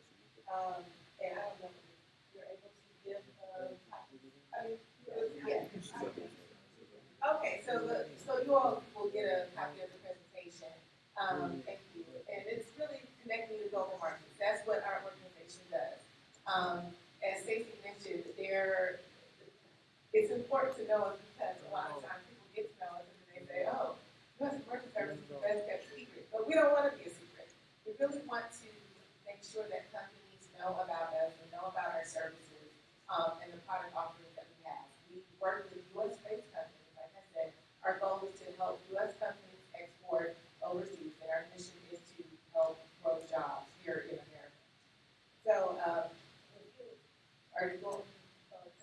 basically, the world is open for your business. We provide export counseling, market intelligence, business matchmaking, and commercial diplomacy.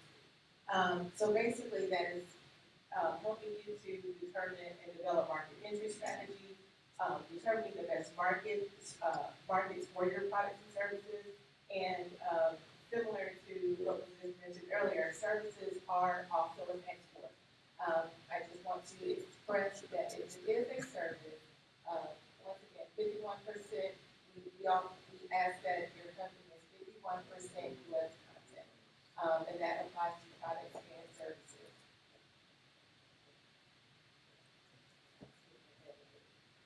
When we do something here, it's called the International Expansion Blueprint, and that's basically a customized report that will let you see what you need to work on or what maybe things that you may not be aware of. So we go over this with you, we create this report for your organization, and we go through each item. It could be from marketing strategies to e-commerce strategies, and also just understanding certain advocacy approaches and things like that. Market intelligence. I want to specifically point out the country commercial guide because we have country commercial guides for pretty much all countries that we have a presence in. The initial market check also is something that we would provide for companies, which is an initial assessment to see if your product and or service would fare well in that particular market. Again, customized market research and international company profile. We have a plethora of services and solutions, and it becomes a little bit overwhelming once you start rattling off every single service and product offering that we have. So I try not to get too deep into that, but I wanted to specifically go over a few opportunities in Guyana, which was already mentioned earlier with our guest here about oil and gas. So there is ExxonMobil confirmed in April 22 that the Stabroek block estimate contains almost 11 billion barrels of oil. So there's a huge opportunity for oil and gas, as was mentioned. Renewable energy, information and communication technology is also a big sector that has opportunity. Agriculture and healthcare.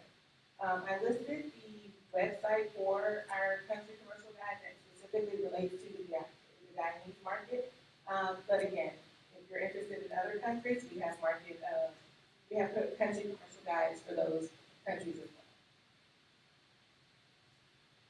And then here are a few lists of other services. I'll skip to the Gold Key service, which is pretty much our signature service that we offer companies. And what I like to call that is like a mini trade mission for your company, a personalized, customized trade mission for your company, where we would identify up to five companies that are already vetted or distributors that you would be able to speak with and meet with, as well as with our commercial specialists in country that will determine whether there's opportunities for you to expand into business. Some of our trade events, and Stacey will probably be able to tell you something that she has gone on one of our trade missions, but we have certified trade missions, the International Buyer Program, trade show opportunities, and also our signature event, which is the Discover Local Markets and our Trade Blitz, which is our largest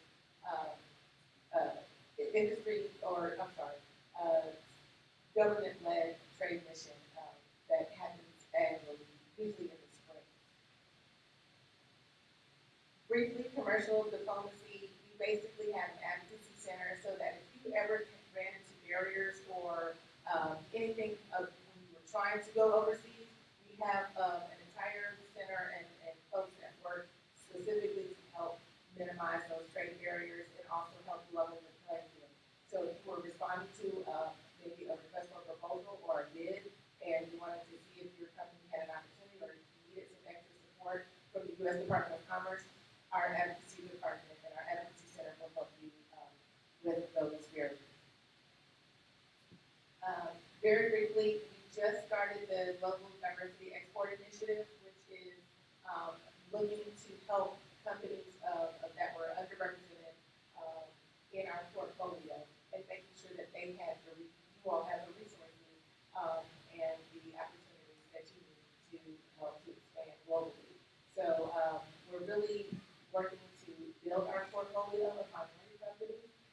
So we have a toolkit, the link is there, and we have several different types of trade missions that are specifically focused for minority and underrepresented institutions. And this just goes on to talk about why exports matter. Again, our mission is to grow U.S. exports to increase jobs. And the opportunity is huge, even though the United States talk about how much of an opportunity there is for the U.S. to export. We're only doing 11% of our GDP is generated by exports. So there's a lot more room for growth. So we want companies to export and to utilize our services so that we can assist you with exporting. 134 billion, that was the number of, $134 billion exports facilitated by the U.S. Commercial Service, with an additional $40 billion facilitated by inward investment. So companies that were wanting to do business from or other countries. 32,000 exporters, these are the number of exporters that we assisted last year. And 625,000 jobs, which was supported by trade and investment efforts from our organization. Most likely to go out of business. Think of it as an additional stream of income for your business. It continues to go regardless of what the economy may be doing here in the States. So just want that to stick with you. And here is my contact information. All of the trade specialists in our office, we are broken down. We are cover different industry sectors. So mine is advanced manufacturing, automotive, education, energy, technology, and design and construction. But here are the other resources that we all work with. We're like what we call the ecosystem. So my colleague here, Mario, and our other colleagues at the SBDC or the state of Georgia, also the Exit Bank and the Small Business Administration, we're all here to serve you and to be your local contact and local resource to help grow your business. So with that, I will pass it on to Stacey, and I really thank you for your time. And if you have any questions, please feel free to contact me. My information is in the PowerPoint. Thank you so much. Thank you so much, Amina. We'll now go to Tammy on the Zoom with her presentation. Thank you, Stacy. It's always a pleasure going after Commerce, and because that's exactly how it should be. They work very closely with businesses to help them find markets that are good for their products or services, and then Exim Bank comes back and does the financing for all of the connections that they help you meet in country.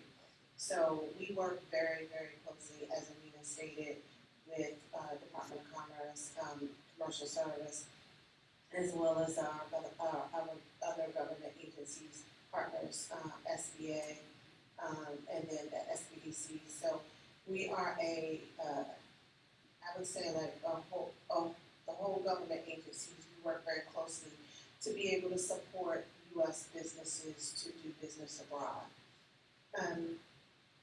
One of the things that I will talk to you overview of what Exim does. Not sure how many people in the audience have actually heard of Exim, so I'll just give you a brief overview, and then I'll kind of pinpoint some of the major programs that we have that we talk about the most, where most of our small businesses or businesses in general utilize at Exim. So as I mentioned, we are the official export credit agency for the U.S. Other countries have export credit agencies, and essentially what our mission is to level the playing field for U.S. businesses to be able to compete in other countries to sell U.S. products or services. We level that playing field by, providing export credit insurance, working capital guarantees, long-term transactions. We also provide a program called Make More in America.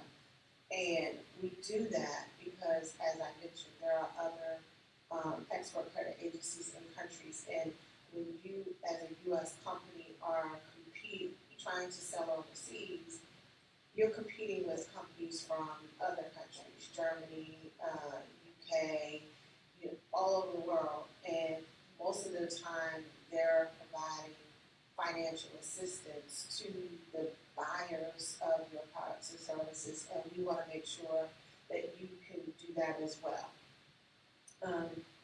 One of our main products that we talk about is what we call export credit insurance. And export credit insurance gives U.S. businesses the ability to sell to their foreign buyers on terms. You know, everyone wants to pay later. Nobody wants to pay up front, cash in advance, you know. And even letters of credit can be costly and expensive sometimes. So everyone wants to purchase on terms. We give you, as the U.S. company, the ability to offer terms to your foreign buyers, short terms. So anywhere from 60 to 90 days, it could go all the way up to 360 days, depending on what the product or service is. And if you sell to your customer on terms, we guarantee that they're going to pay back. And if they don't, you file a claim to Exim Bank, and we will pay that claim, and then we'll go after the foreign buyer. And if you are offering terms, you know, a lot of times our small businesses say, you know, I can't afford to hold those receivables for 60, 90 days or however long it is. So because they are backed by the U.S. government, you can then assign them over to a commercial bank, and the commercial bank will pay you up front. So it's like factoring, and they will do that even though they're foreign receivables because they're backed by the U.S. government. So that's our export credit insurance. We also have what we call working capital guarantee, and what that is where we guarantee a lender that if they lend to you because you have a project or you have a purchase order or a contract to supply services or to supply product, and you need working capital in order to manufacture, you know, buy the raw materials that you need in order to manufacture your product, whatever you need it for to be able to meet the needs of that purchase order or contract. And if the lender lends to you, we guarantee the lender up to 90% that you, as the U.S. exporter, is going to pay that loan. And it can be a transaction specific or it can be a line of credit. So that's our working capital. We also have our medium-term and long-term program, and those are for larger transactions. So projects. So you know, as Zulfikar said earlier, the gas to energy project that they're working on in Guyana, that is a project that Exim currently has in-house and going through the due diligence to approve that transaction. That's a long-term project. So anything like that will come through our medium-term capital, infrastructure equipment. That would be our medium and long term, and the repayment terms there. Medium term is 1 to 5, and long term is up to 10 to 12 years. Sometimes it can go longer depending on what it is. Our newest program, which we rolled out in April of 2022, is what we call Make More in America. And that is where a program that we rolled out because what we wanted to try to focus on was to, you know, bring companies back into the U.S. to manufacture. So this is a program where we will lend for you to build your manufacturing plant or expand your operations, and we will provide a guarantee for that as long as it has an export nexus. So if you're a small business, as long as it has 15% of exports that are going to be, of what you're making is going to be exported over the life of the loan. And we do have a couple of restrictions. We have content restriction, and as Amina said, it has to be in the short term, which is the export credit insurance. It has to be at least 51% U.S. content, and then if it's medium or long term, it has to be at least 85% U.S. content. We also will not provide any type of financing for military equipment unless can be considered what we call dual use, meaning if you're selling to the military in another country, but they're using it for, like a helicopter, they're using it for drug interdiction, or if it's an ambulance and they're using it for humanitarian reasons. As I mentioned, we have a office in DC that is the Minority and Women-Owned Business Office. That office has been very instrumental in working with the Guyana diaspora and educating everyone about XM, who we are, what we do, and the financing that we can provide. I was fortunate enough to go to Guyana in November, and it was my first visit there. And I was amazed at the opportunities that's there. I think that this is an amazing time for XM to be introduced to the country and give us the ability to be able to help all of the businesses that want to help build Guyana. So what we say is that if there's a transaction that you're looking at or something that you want to do, contact us and we will walk you through the process. And if you're not necessarily ready for XM, we know exactly who to refer you to, whether it be commercial service, the SBDCs, the Minority Business Development Agencies. So all the different government agencies that work with businesses that want to export, we can tell you exactly where to go, and then make sure that we stay connected with you so that when you are ready for XM, we are right there and ready to help you with your project. So I'll stop there and happy to answer any questions after all of the presentations are done. Thank you so much, Tammy. Mario, come up and talk about SBDC. Right.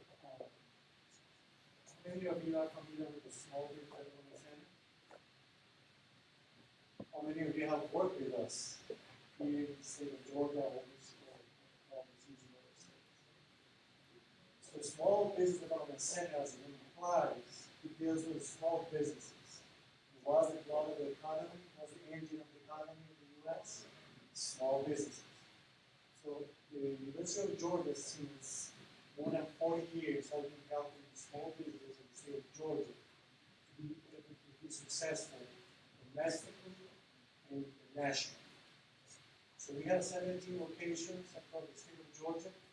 Some of those centers are hosted in different schools, so the State University, but also State University, the newest HBCU college, and Woodhouse College, we have a location there. And of course, everything is running through the University of Georgia. So we provide three main things. If you are a business owner, an entrepreneur, we provide consulting, one-on-one consulting or different issues regarding your business, how you run your business. Second, we provide training. And third, we provide market research. So how those two things combine together give you the advantage for your business. We have a staff of over 90 plus consultants like me. We come from private sector. I used to run business overseas, products and services to the market internationally. And we decided to give it to the business community, more specifically the community of Georgia, helping with their experience and their support the source for small business in Georgia. We mainly focus on growing the domestic business. So if you have a business in Georgia and wants to grow the business domestically, you come to our center and we help you with marketing, with sales, with financing your business, finding a location, hiring people, name all these business challenges that we face on a daily basis. My division is international trade. And today we'll be talking about international trade. We hear some of the speakers talking about tremendous opportunities that the young people have in the future. That here with the resources that we give today, the U.S. Commercial Service, the Exim Bank, us, the small business center, I think we can build a go-to-market strategy very strategically to go after potential opportunities overseas. We here in Georgia, we can help you putting that business together, give it a structure, resources, and eventually plug in the different resources available for you as a small business in Georgia. So we provide training, consulting, and market research. Consulting, by the way, actually, I took my face, I stole my face. We are the best people around. When I run my business overseas, I think at that time when I lived overseas, I didn't have these type of resources. When I moved into Georgia in 2013, I wish you could have that same structure, resources available to be able to succeed in the U.S. market. So yes, the consulting is free. We have, as I said, 90 consultants on businesses and restaurants and catering, etc. That they could give you sound advice on what they usually want to do in your business. Again, 17 locations. We can the way that we work is just shoot us an email or call visit us, and we're going to work on a one-on-one basis. A good example is Stacy. Stacy is one of my clients. I've been having her on projects in Guyana, and that assists us completely free of charge. The consulting aspect, training, one affordable training on international topics, also domestic topics, and market research. As we part of the University of Georgia, we have plenty of databases to give you the exact information that the banker might need for building the business plan to get the resources you need to launch a business support business. Sure. So the STEP program is one initiative for the Small Business Administration. In the case of Georgia, the STEP grant, as I call it, was awarded to the state of Georgia.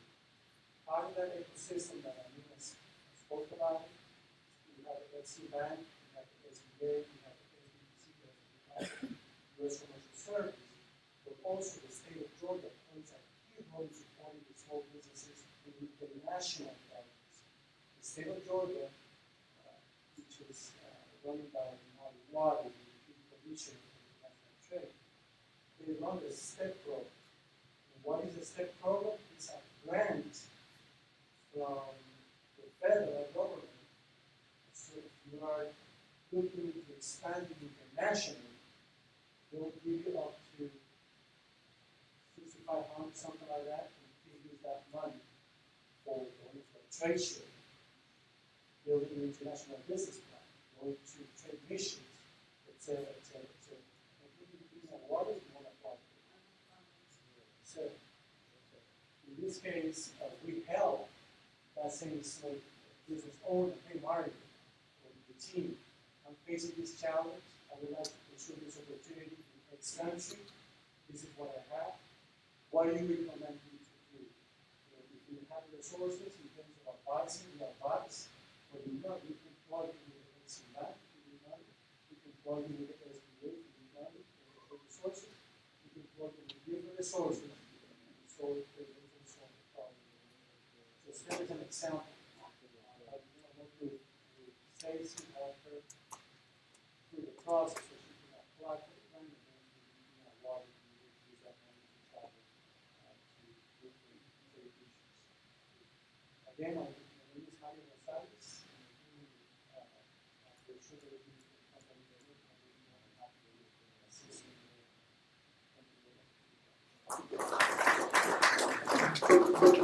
Alright, we wanted to get all the presentations out the way, because Austin, I know she's ready to get the real deal about what's happening in Guyana. I'm really excited. I think a lot of times we have this idealistic vision of what we think entering the market in Guyana is. And for those of us who entered the market, we come from the school of hard knocks. And Osleen is there on the ground doing some amazing things. And I'm just so glad that she took the time to fly from New York to come and share what she's been doing in Guyana. All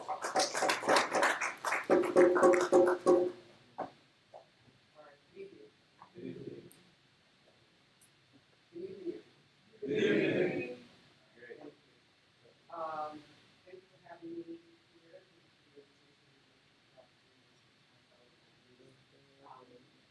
Despite my accent, so I'm going to shift gears completely from the presentations so far, which are incredibly informative and hopefully everyone can take forward many of these. So I want to just take a couple minutes to set the tone or the stage about what I do. So Guyana Economic Development Trust here in the U.S. and the Economic Development Fund in Guyana. We run startup incubator and an accelerator to scale existing businesses. What that means is we provide training, coaching, technical support, and capital. We are investors, and we invest on behalf of those who fund us in order to identify breakthrough ideas and bring them to market. We've been doing that since 2018. It was in 2016 that I actually formally met Professor at the University of Guyana, and I must say, it's images, meeting you and also going through the university to hear Terrence speak. It was really amazing because we're all human colleagues, former some of us. And when I was there, I saw brilliance.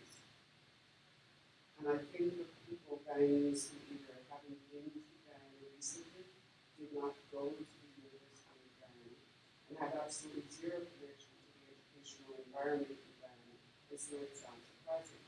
Not that there's brilliance, because I think we all know that Guyana has an exceptionally good educational system, despite the challenges of the country that are largely happening now. What I mean is, there's brilliance in terms of innovation. We run something called the Guyana Innovation Prize, and it's really interesting to me. I feel it's flattering that once you use a word and people like it, or they think it has a certain meaning, it gets replicated. So there are a lot of innovation things nowadays, but we really believe that we're doing innovation. And so let me give you an example of what I'm talking about, not in terms of the actual businesses, because I actually hold a lot of that close to our vest. People have to respect intellectual property, and some people don't. And so I don't discuss really the things that people discover or what they're working on, because that's owned by the owners of the IP, right? So I wouldn't open up to discuss a lot of what the innovations are, but I will give you an example of what the problem is. So the general problem in the region where we are, where Guyana is that innovation today in the world, and economies that thrive on innovation have a foundation of technology.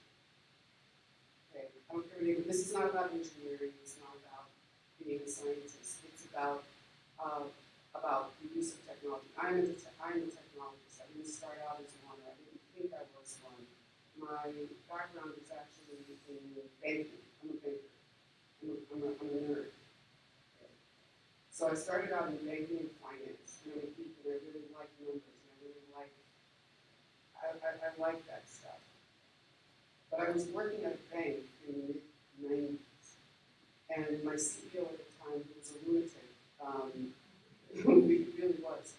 He used to have these meetings where he would bring executives around the company, with very specific people all the time, to talk about what things should be developed in the company. And I was there representing my area, and he turned to me, there were about 12 of us at the CEO conference room table, and he turned to me and he said, there's this was 1995, and he said, there's this thing called the internet, and I think I want us to figure out how to make money on it. And from the meeting, And they turned to me and said, I want you to figure out what to do. And I said, are you talking to me? Because I'm not that person. I work in corporate affairs. And he said, no, no, no, that's exactly why I want you to do it, because you're not a a programmer. So I went back to my office and I started crying because I knew this was like the demise of my career. And I called a friend of mine who is a technologist, woman, she works at Oracle. She worked at Oracle at the time, and she she said, stop being a girl, I'm going to help you when we figure this out. And we did, and we turned the company's internet into a revenue generating piece of the business. And subsequently went on to do that in several other companies. So I'm a I have created several, I'm an entrepreneur. I've created companies and created divisions within companies.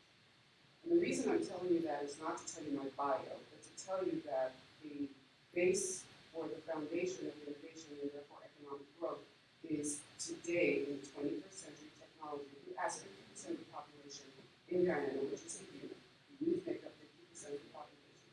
What do they want to do? They want to be working in the internet arena. They want to be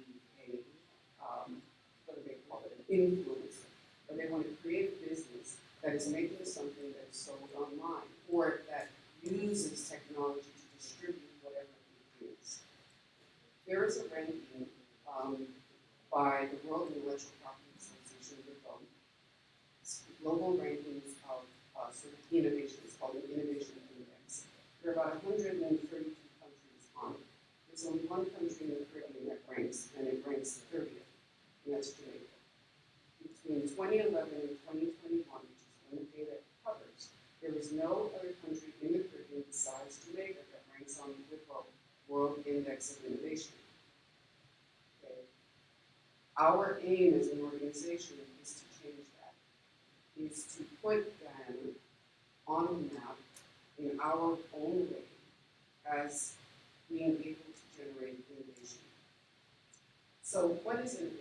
Innovation is not a throwaway word, it's not a catchword, it's not a way to make something sound cool. Innovation equals discoveries. It is literally the process of converting an idea or a thing into another form. Okay. It usually involves something technical. It usually involves science, or it usually involves technology, or some processing. Something is not innovative because you thought of it. Something is innovative because you execute it. You execute the conversion of the idea or the thing in one form into another form. And that's in fact what we do. Since 2000, and I have a really good presentation, which I didn't bring because it's not the forum for that.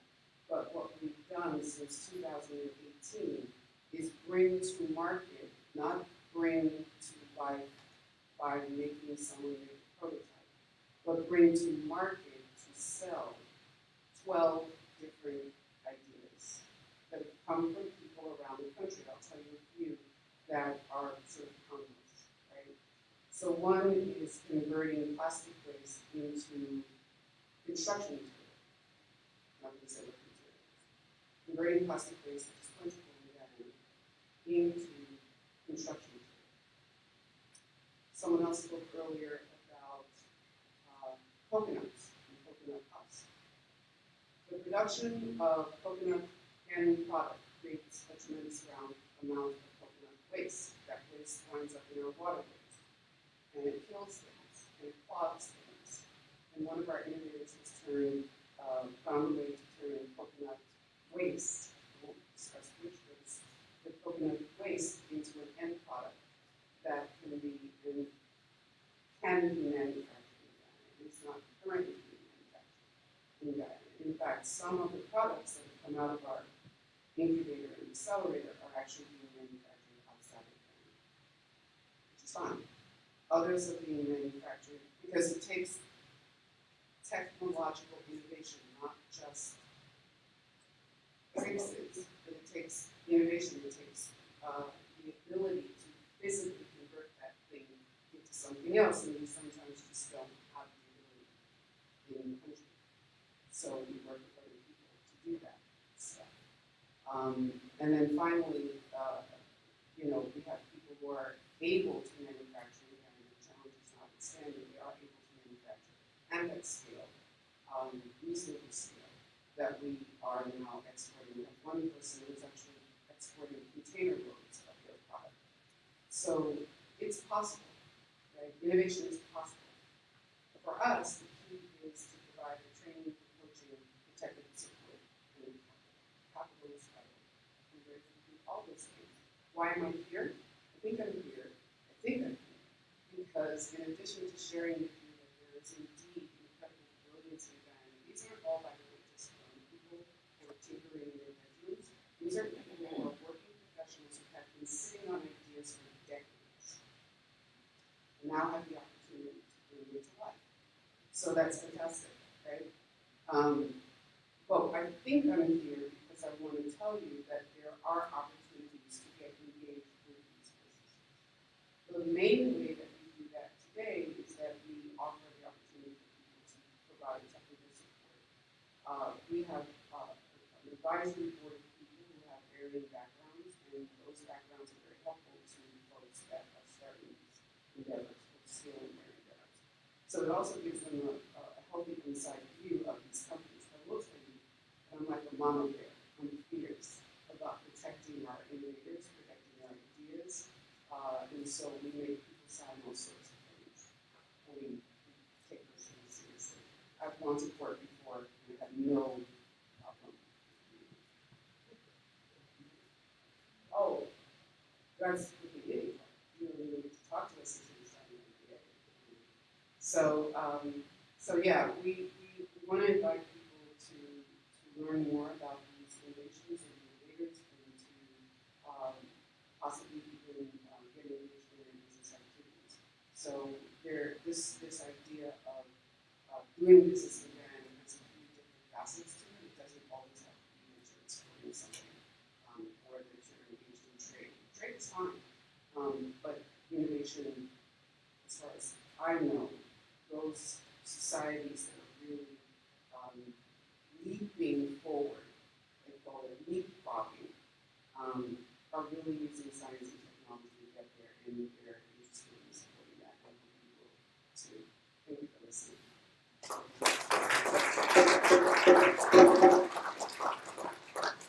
Thank you so much, Arlene. I'll just talk about a little bit about why I do what I do around business and going back home.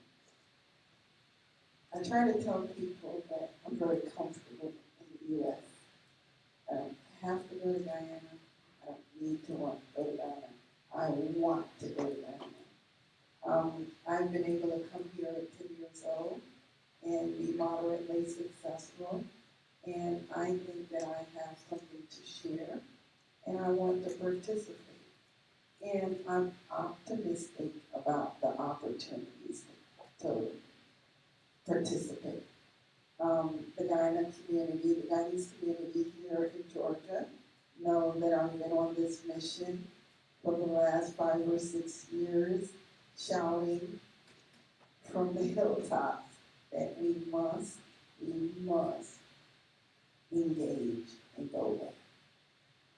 Yes, are there issues? Yes. Is there marginalization? Yes. Is it difficult? Yes. But that shouldn't stop. I'm in America. Are we marginalized? Yes.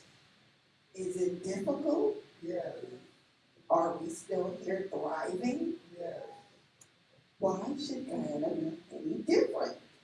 I've already tested and proven that I can handle it. So when you say to me, why? I say, why not?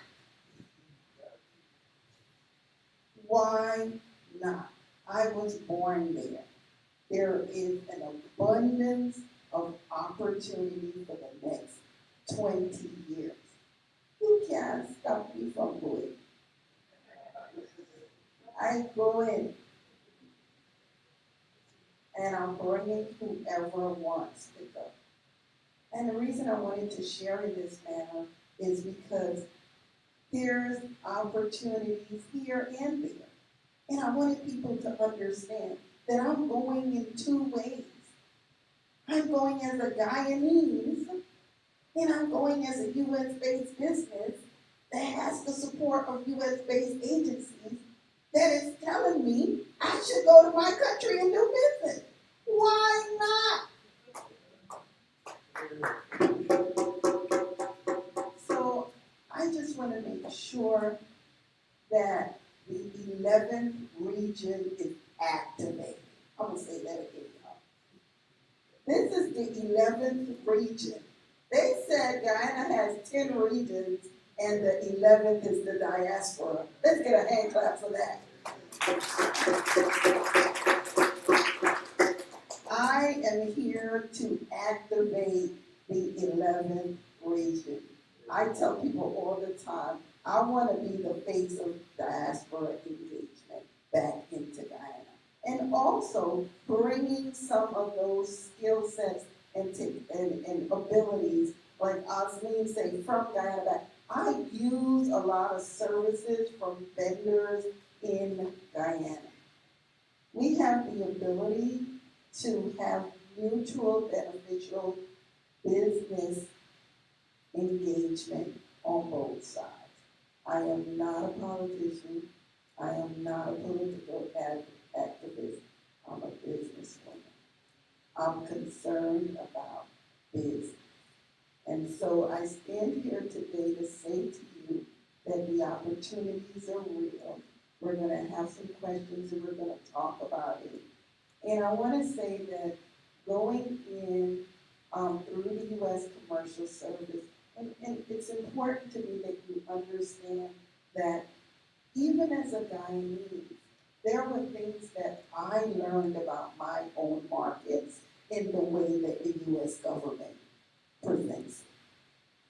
I want y'all to hear me say that. It's important that we understand the viewpoint of the American government when they're promoting industry. So I'm a client of these agencies because it's necessary for me to get the information. They did a full-fledged assessment on my business and was able to tell me that out of the Caribbean, Guyana ranked #1. Based on the services, has nothing to do with me being a Guyanese. Just based on the services that I was interested in providing in Guyana and the assessment based on the countries that I picked, 4 different countries across the Caribbean, Guyana ranked 1. They did a globalization review of even my website. 72 pages on why I need to make improvements to my website so that it's ready to do global business. These are important factors. The technical assistance is available, and we're not taking advantage of it. And on the flip side, going into Guyana, yes, you hear a lot of different reasons about how it may not work. And I'm here to say to you that things are slow, yes, but persistence, information, and sheer commitment can get it done. And I want to recognize some people that even though I'm a businesswoman, I'm wanting to do business in Guyana, I understand that going into Guyana and partnering with a lot of individuals there, there's a lot of technical assistance that's required. And I am always amazed by how much we have to give here in the diaspora. I'm somebody who I say doesn't talk about it, he is about it, and he's going into really underserved communities and really activating it. Every time I see my email, I'm like, what else he got going on? And he's constantly reaching back and teaching real technical assistance, activating communities in small ways, but it has significant value. So Later Jeffrey, you really inspire me day by day in how committed you are to foster friendship and how much you're doing. We say all the time, what's that? This is living, I know you to go here. Guyana promoting business activity, but taking it a step further, really spending time teaching and providing technical assistance to those small businesses. And so I say to you, every time I get on the plane and I go to Guyana, my heart literally jumps a little bit, right? Because when I look at the seats next to me, the people don't look like me in my own country.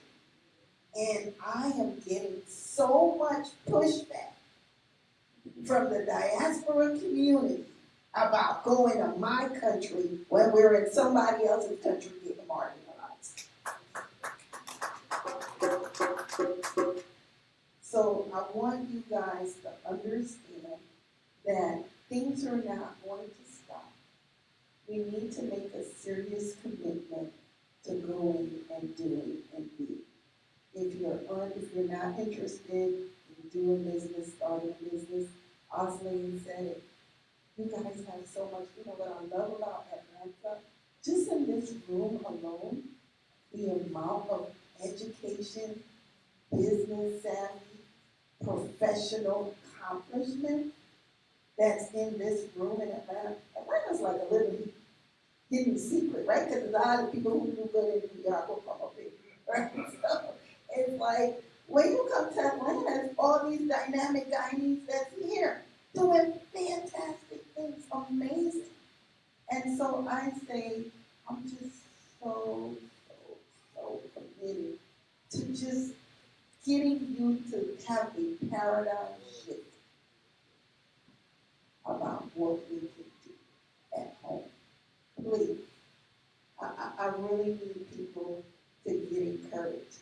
So now I want to just have a conversation about what is it that you want to know about doing business in Ghana and what some of these organizations can do to help you. Because I feel like we can talk about it. I'm there doing business in Ghana. I want to encourage people to get registered, to go after local content certification. And there's a lot of things. My purview is really about learning the process. I have not only went through the U.S. agencies, I've incorporated businesses in Guyana. I've done all of the process, right? I have done the GRA compliance. I've done NIS, right? I'm in the process of doing local content. I'm in the process of doing ISO. So whatever it is that's required, I can provide information because I'm actually doing it. I have folks on the ground in Guyana, and I want you guys to use me as a resource. I'm in Guyana all the time. And anyone knows that if you reach out to me and you ask me for support, I will provide support all the way until you get whatever you're asking for resolved. So I just want to make sure that we're continuing. I'm not going to stop, but what I want to see is us coming together as a group and having collective discussions about what we're going to do, when we're going to do it. Any questions about business in that? Yeah. I don't need one. Yeah. I'm from Georgetown, all myself. Last house in Coconut Walk, the beginning of a place that is really forgotten called the Island. How many of you know what the Island is? Yeah. Right. I went back there after being there in 1986, and I'm going to ask my questions. I have a ton of questions, but I'm going to truncate them. First, I want you guys to understand I'm here for clarification, collaboration, but not confusion or confrontation. I want to say this. I've broken down life into about three things: energy, economics, and adaptive ability. Everything that we talk about here has to do with energy, whether it's our health, whether it's money, everything has to do with economics. I heard the professor talk about Guyana being possibly, Georgetown possibly being moved. I don't think we need to do any more work on that. We can ask Exxon Valdez. I know they've done extensive research on the lowlands and what is going to happen in the next 10, 20, 30 years, probably projecting over another 100 years. We don't need to reinvent the wheel. So I would ask that Exxon Valdez share that information with you, Professor, and the Guyana government. I'm going to ask about health, because that's what I do. I'm not here representing Emory. I'm asking questions, so please, I want to make that as a disclaimer. I am going to be asking my questions based on being a citizen of Guyana. I've heard many discussions, but I've heard nothing talked about the health and disparity of what's going on in Guyana. I've got a lot of calls of many people that died I would say, unnecessarily in Guyana. What is being done for the common man? I hear a lot of businesses, and who comes up here? People who have money and education. The common man is still being left behind in Guyana. And I need people us to talk about that. I know businesses are important, but how do we cooperate? What is the trust fund for those folks who don't have the aptitude to gain the altitude to give the able to? Please address this. I can ask my questions. If you have a website, I can post my questions. They're numerous. But I'm here for the common man. Thank you. Thank you, Dr. Barrow.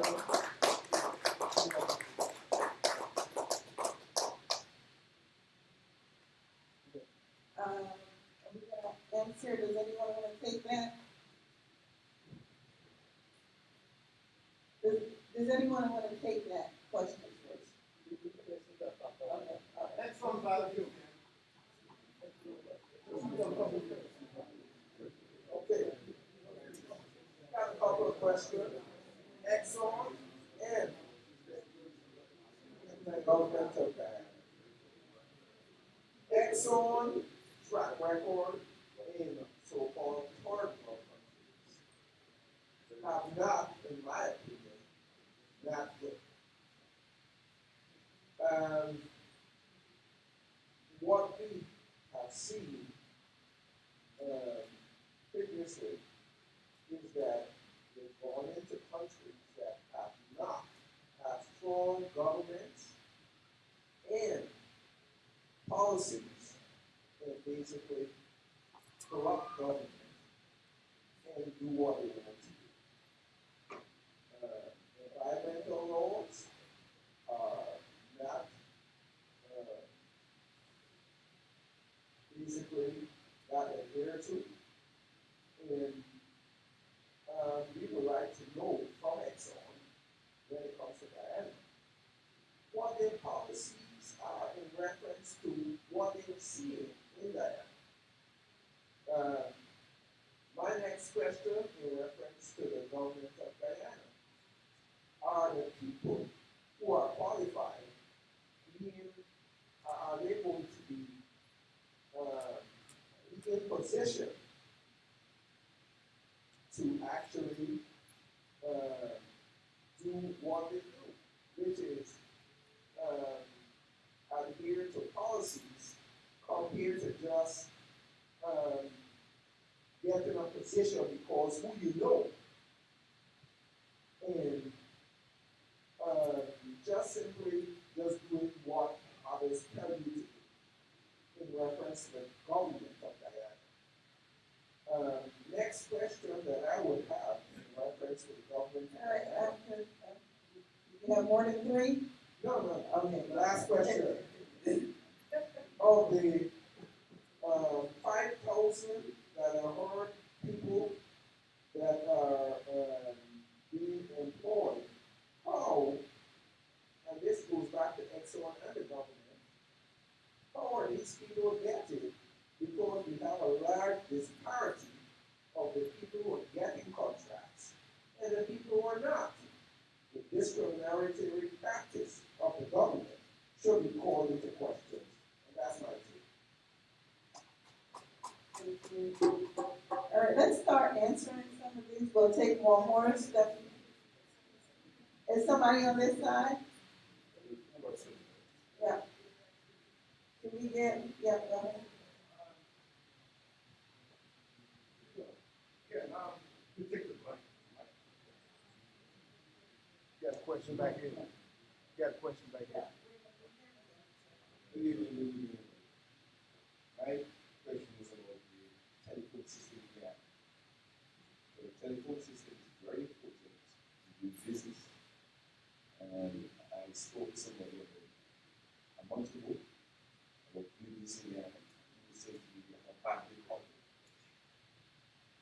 We address the telephone system needs to be addressed. And before I come off the floor, Dr. Talks. You didn't mention anything about marine, food, security. The fish industry. Is there room for business in the fish industry in Guyana? Thank you.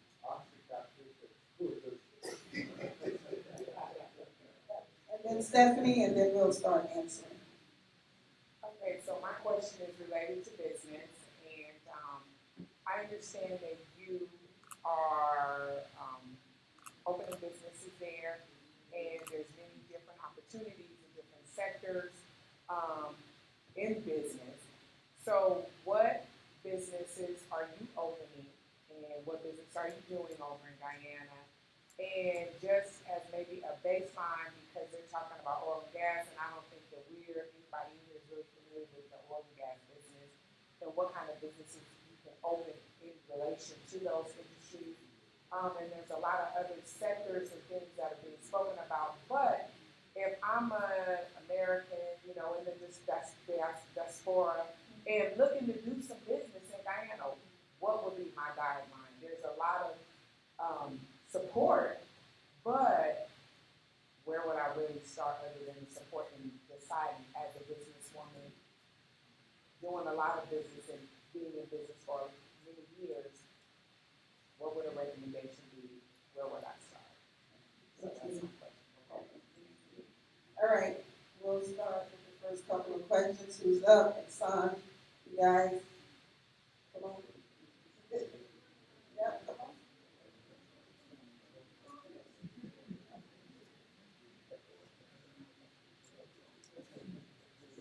I'll address a couple of them. First of all, on participation, so the question just asked, well, we're not in the oil and gas business, how are we participating? One of the things that ExxonMobil and its partners has to see that they're doing is supporting an institution called the Center for Local Business Development. The Center for Local Business Development exists as sort of a gateway for people interested in participating in the entire supply chain of the oil and gas sector, so that everybody has an equal shot, they're registered, it's transparent, they get training at the center, so that nobody's paid. There are no those under the table deals, everyone has to go through the center. So that's one way that we show sort of transparency and training and orientation for companies. But the center is also now expanding to work with companies that aren't directly related to the oil and gas sector. So that is one way we're trying to contribute, because as several speakers said, one of the most important elements in combating problems that other countries have had around the world in the so-called resource curse. In other words, they didn't actually benefit from oil and gas because they didn't keep their economies diversified. And the things that Neville and others were saying about agriculture and other sectors is absolutely vital. In fact, as we look around the world, as we've studied this problem, as I say, we have to work with Guyana to avoid that problem and ensure that the whole economy prospers, is that you develop your agricultural economy where Guyana has many comparative advantages. So through the Center for Local Business Development and other entities, we're trying to do that. The environmental question, as I mentioned earlier, we're very supportive of the government's low carbon development strategy. We've done a lot of things in that area, forest preservation, and so forth. But I want to touch on something that Zulfikar mentioned and others mentioned, and my colleague Bryce, the United States Gas and Energy Project. As several have noted, none of this growth happens without affordable energy, and that's happening with natural gas coming to shore to generate power at a lower cost for Guyanese businesses. So it's very important for economic reasons, but it's also really important for environmental reasons. Why? Because Guyana is currently largely burning fuel oil developed to create electricity, and now they'll largely be using natural gas, which is much, much cleaner, as well as cheaper and more reliable. And then, as others have noted, Guyana is also looking at hydro and wind and solar as well. So all those things combined make a great contribution to the environment. Let me ask you a question about the sea level and global warming. What do you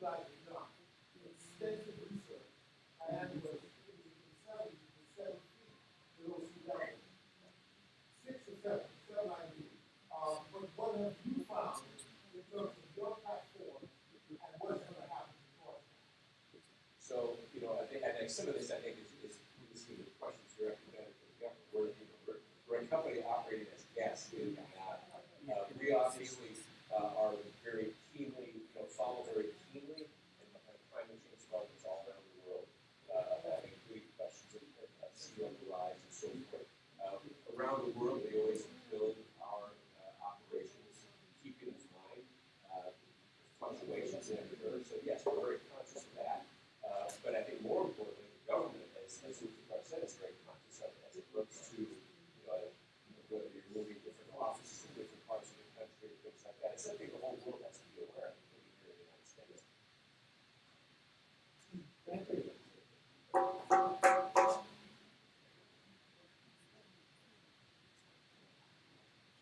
So there were a couple questions for the government again, and I have no questions to ask for response.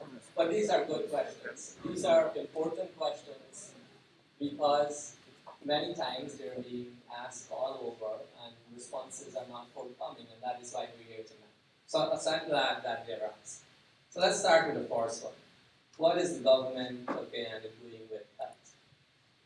Okay, so we don't need to talk about where the health system is and was in Guyana. All of us know where it is and where it was. And we know where we want to be. So let's talk about how we're getting there. So at the moment, the government of Guyana decided that any intervention in health has to be done in a very strategic manner. One that takes into consideration the development of our country, the needs of our people, and where we need to be. So, with the support of HES, we have an agreement with Mount Sinai in New York. And Mount Sinai, and many of you know about Mount Sinai, they are undertaking a comprehensive review of the health system in there. So we're talking from the 911 call, to the ambulance arriving at your door, to where it takes you, to what treatment you have to get. That study is currently being undertaken, and recommendations are going to be made on how we need to invest in the health sector to make it one of the best health care facilities and services for the people of Guyana. So while we're undertaking that study, we're also currently building 7 brand new state-of-the-art hospitals all over Guyana in different regions. So the idea is to make sure that if you are living on the East Coast, if you're living on the East Bank, if you're living in the Essequibo or the West Bank, that you should not be going to Georgetown Public Hospital for your primary or urgent care or for big medical emergencies. That these can be done closer to where you're living. So right now, those 7 hospitals are under construction. Contracts have been signed already. They've started building. And we have gone publicly, the government of Guyana, the president has said publicly that all of these hospitals will be equipped with state-of-the-art equipment coming out of the United States. We're currently looking at GE and Siemens and all of the same machines and equipment that you're accustomed to over here. We're trying to get those equipment into these medical facilities in Guyana. We have probably at the University of Guyana one of the best programs to train our doctors, and we've trained them and they're all over the world. That will continue. That will continue to be enhanced, and we're upscaling that so that more people can be trained. We have hundreds of our Guyanese students who have been trained in Cuba that are back in Guyana that are working. So for the health system, we know where we were, where we are, where we need to be, and we have a plan to get there. And we're doing that. The next question was, are qualified people going to be in positions to do what they do, adhere to policy to get a position, not just who you know and what others, or to do what others tell you. Now, I don't know any qualified people who are in positions that are not being allowed to do what And in the embassy that I work, I have many qualified people that are there, and all of them are allowed to do their work. They advise me, they advise the ambassador, we advise the minister, we advise His Excellency. We do our work. And the Ministry of Foreign Affairs, the staff do the same thing. In the Ministry of Amerindian Affairs, everyone do the same thing. I have never met anyone who said they're not allowed to do their work, or they can't do their work, or they're being told what to do and they don't want to do it. I've never come across that. And if I'm wrong, please tell me who they are. The next one, how are people vetted? Large disparity of people who are getting contracts and who are not. This is an important question because this is something that everywhere you go, you're hearing this noise about people are being discriminated against, they're not getting contracts. But what we need to do is we need to first ask, how many people are bidding for contracts? Right? We need to start there first. How many people are bidding for contracts in the public sector?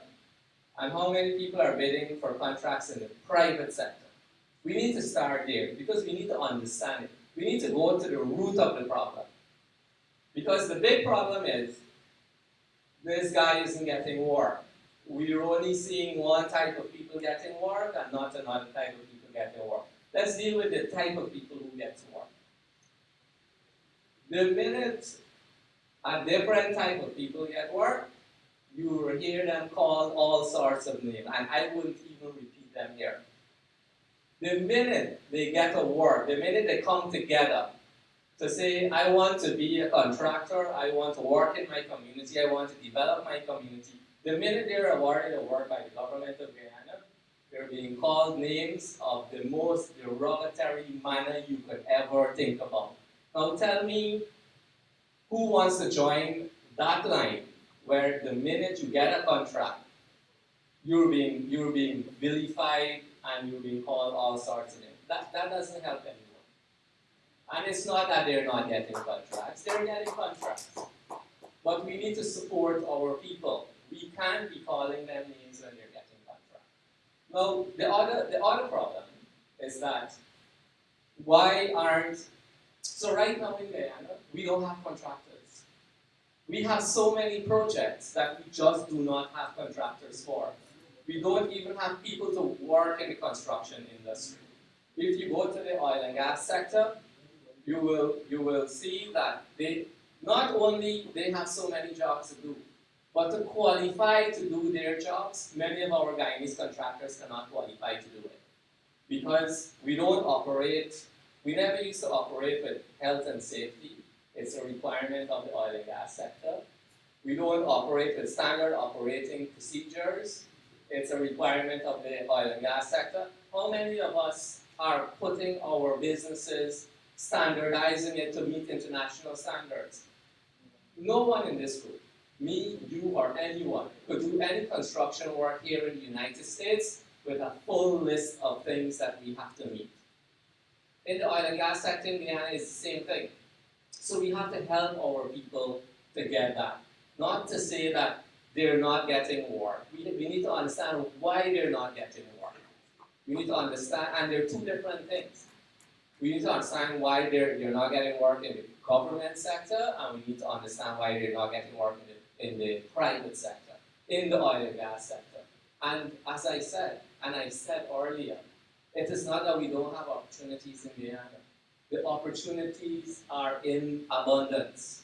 You can go to Guyana, and I just saw as we were speaking, and I don't mean to say this in any way, as we were speaking, there was a vacancy for 200 workers in Berbice. 200 workers. It may not be the type of job we want in this room, but right now, there's a company that's looking for 200 people to work in Berbice. Right?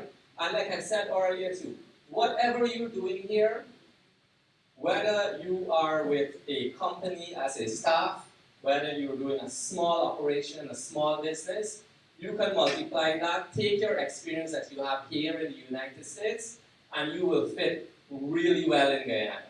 Because the standards that you are accustomed to working here is the standards that you have to put over there. The Center for Local Business Development that Ambassador Kelly spoke about, and then our local content secretariat that we have set up as a people of Guyana to ensure that Guyanese have access to businesses.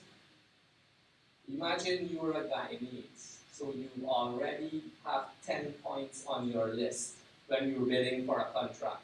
Local content, 10 points already set for you. Then they're going to ask you, do you have certification?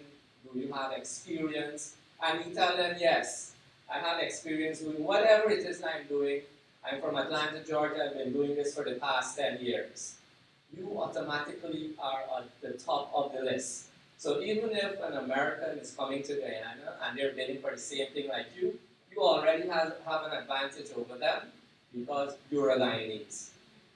And those are laws that we have put in place. Right now, we have a list of 20 services that are 100% Guyanese. You have to be a Guyanese. Whether you're a Guyanese and living over here, you're still a Guyanese. And we're going to revise that list later this year, and we're going to add more to that 100%. So please look at those opportunities. Sorry, you got to move on. I just wanted to touch on the guidelines to do business. The guidelines to do business, it's very simple. We have a local content secretariat, we have the Center for Local Business Development, and we have Go Invest, we have other agencies. You speak to them, and they will guide you in terms of what you need to do to set up your business and to where to find the various contracts based on the sector that you're in. Since you spoke about that, we have a center, diversity, equity, and inclusion. What we do have is an Ethnic Relations Commission. That is a constitutional commission. So if I feel aggrieved, if I feel I'm being discriminated because of my race, I bid for a contract and I think that they didn't give me because of my race, I could go to the Ethnic Relations Commission, I could complain there, and I could also go to the Public Procurement Commission. And as you know, the Public Procurement Commission has members who are nominated by the opposition in Guyana and members who are nominated by the government of Guyana. So there are two avenues that I could go for redress, and I will be heard and I will be given an answer. And the government of Guyana also has to, or whoever is the source of that victimization, whether it's the government or the private sector, they have to answer that too. Right, but we talk about inclusion, it's not just inequity, we're talking about inclusion, which is the big term around the world. Banks look at diversity, equity, inclusion, and so it's not to leave anyone out, right? I'm just asking. It's not confrontational. No, I don't think we are. Diversity, equity. And Dr. Brown, the reason why I got up is because they don't view DEI in the same way that the U.S. view DEI. That's the thing that I think people get confused about. I'm saying to you that even in Guyana, the people, not just the government, doesn't view DEI in the same way.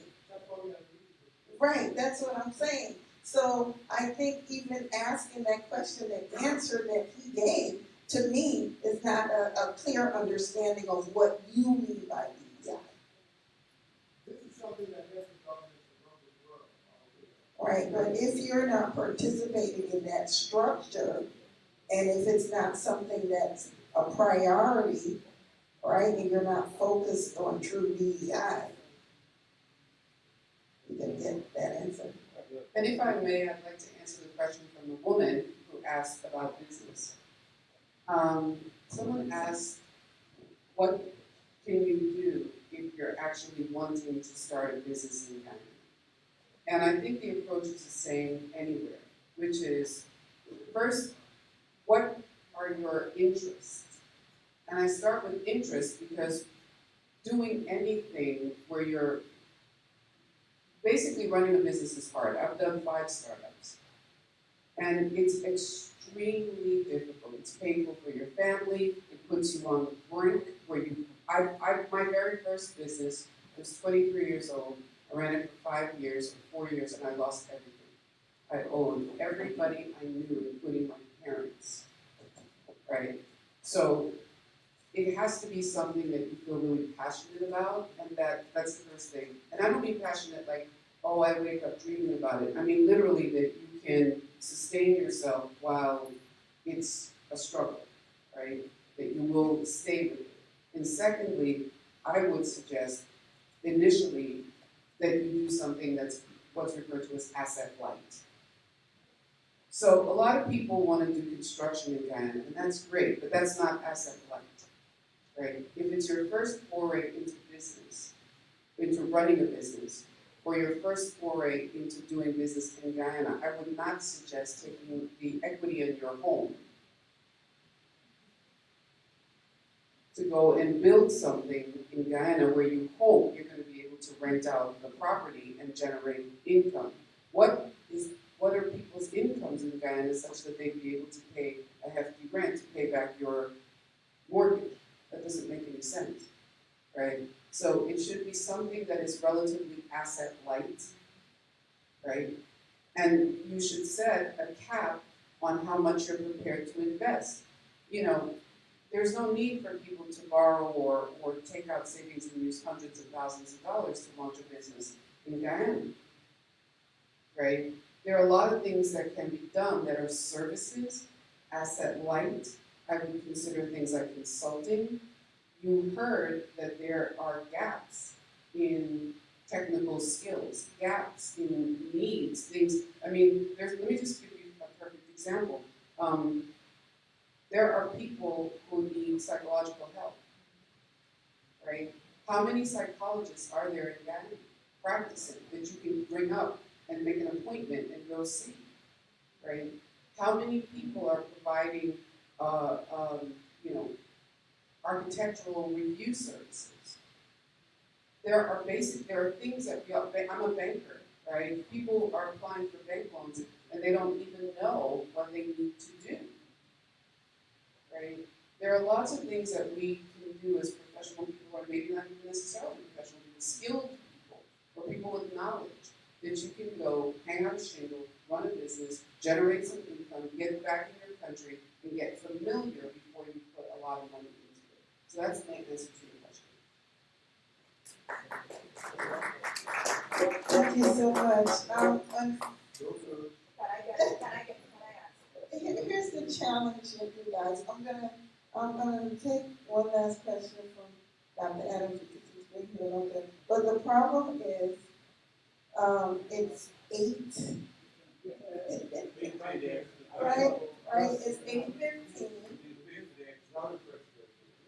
No, that's not it. So, 1 second. It's 8:17. I want to release some of the people. So let me release some of the people. Mario, if you have to go. Tammy, if you're still on and you have to go, that's fine. And then we want to be able to very quickly, because we have the place until 9, we paid for food.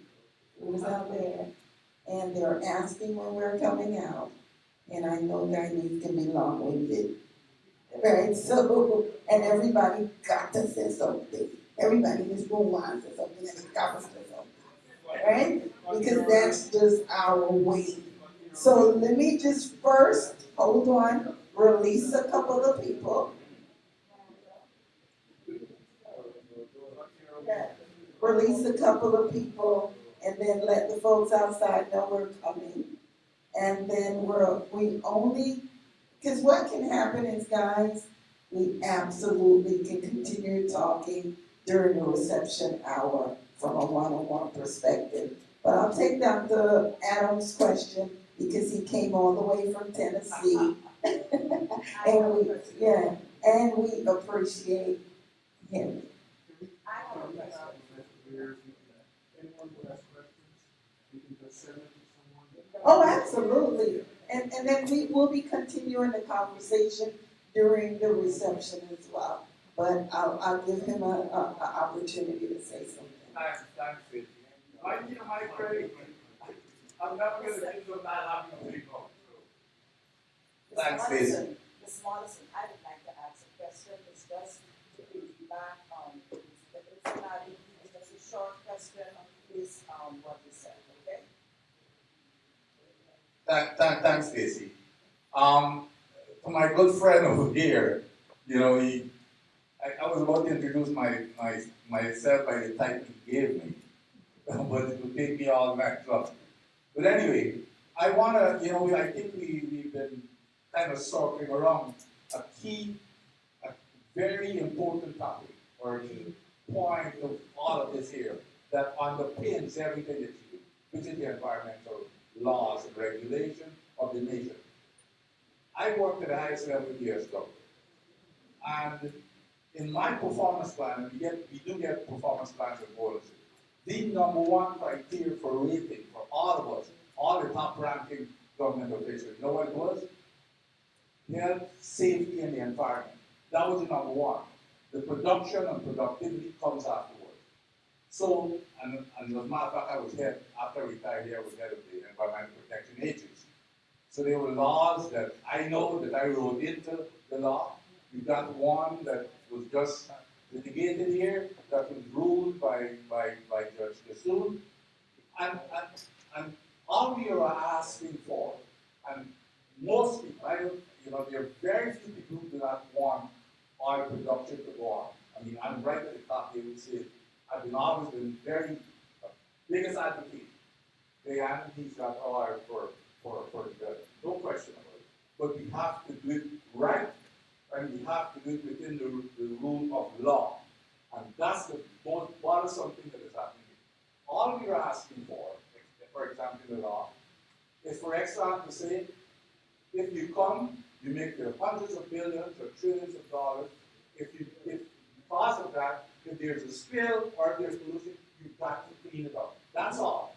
See, they want to find a limited income guarantee. That's all. That's reasonable. We say when you produce toxic water that comes up with oil, with radioactivity and everything else, put it back into the reservoir.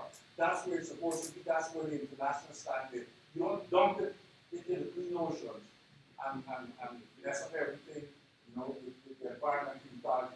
You say the gas that comes out of the reservoir with 250 pollutants, put it back into the reservoir. Don't flare it and then come up with this gimmick where you pay to pollute. That's not what pay to pollute means. The gas to shore project, for example, right in the contract that is supposed to be sanctified. Every time you hear it, you know, well, there's sanctity in the contract. You know what that contract says? It says before you can do any gas to shore project or you like that, it has to have a feasibility study. No question about it. It's written in black and white, plain English. No feasibility study. So then the question is asked of Exxon after last week. When Exxon came back verbatim with the answer, saying, well, we don't have enough gas, so we don't have gas for the gas to shore project. In the meantime, this is the government's biggest project right now, the gas to shore project. Exxon comes back and said last week, when they had to give an announcement to the press, well, we don't have gas for the gas to shore project. So why are we moving forward with this project without a feasibility study? So it's all about following the rule of law and doing what is right. What is going to be the environmental legacy when Exxon is I don't want to put my good friend on the spot. You know, I mean, you don't have to answer for it. All I'm saying is, these are reasonable things that we are asking. We all support development, but they both can go together. We all support it. And I think that Exxon is causing more problems by not doing it. And the things that they're not doing in Guyana, I think the positive said, the standard we are expecting is the same standard they have that they're required to apply here in the United States. That's all we're asking. It's reasonable.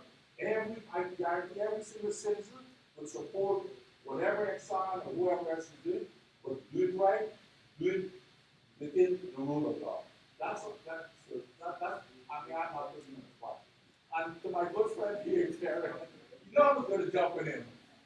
What I would like to see, Terrence, is in these sessions, you really need to have somebody to talk environment, safety, and health, because it's a key issue.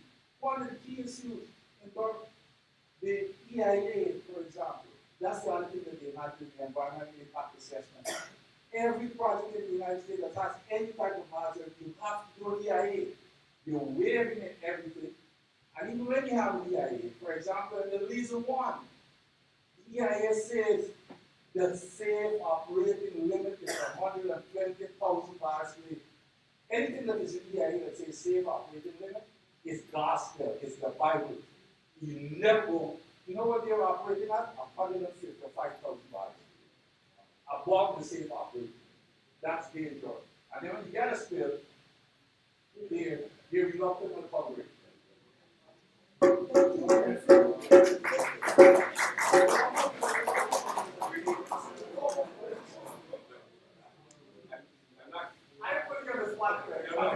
That's all right. I don't mind that at all. I'm not quite as dumb as I look. I know you're waiting to go to dinner, so I'm not going to give a long answer. I simply want to say, Dr. Adams raises lots of questions. They're very complex. We don't have time to go into a lot of them now. There's one case in court. Obviously, it's not appropriate to comment on anything that is in court. However, I will say that ExxonMobil is widely viewed in the industry as an extremely safe operator. We have maniacal standards for safety around the world. And Dr. Adams heard me use the Senate before, but Quincy and I each have a company-issued cell phone. If I use the cell phone while I'm driving a car, or the place goes to fire, our rules for safety and environmental protection are enormously stringent and almost obsessive. Now, of course, mistakes can always happen. You have to allow for anything, and we try to prepare for that as well.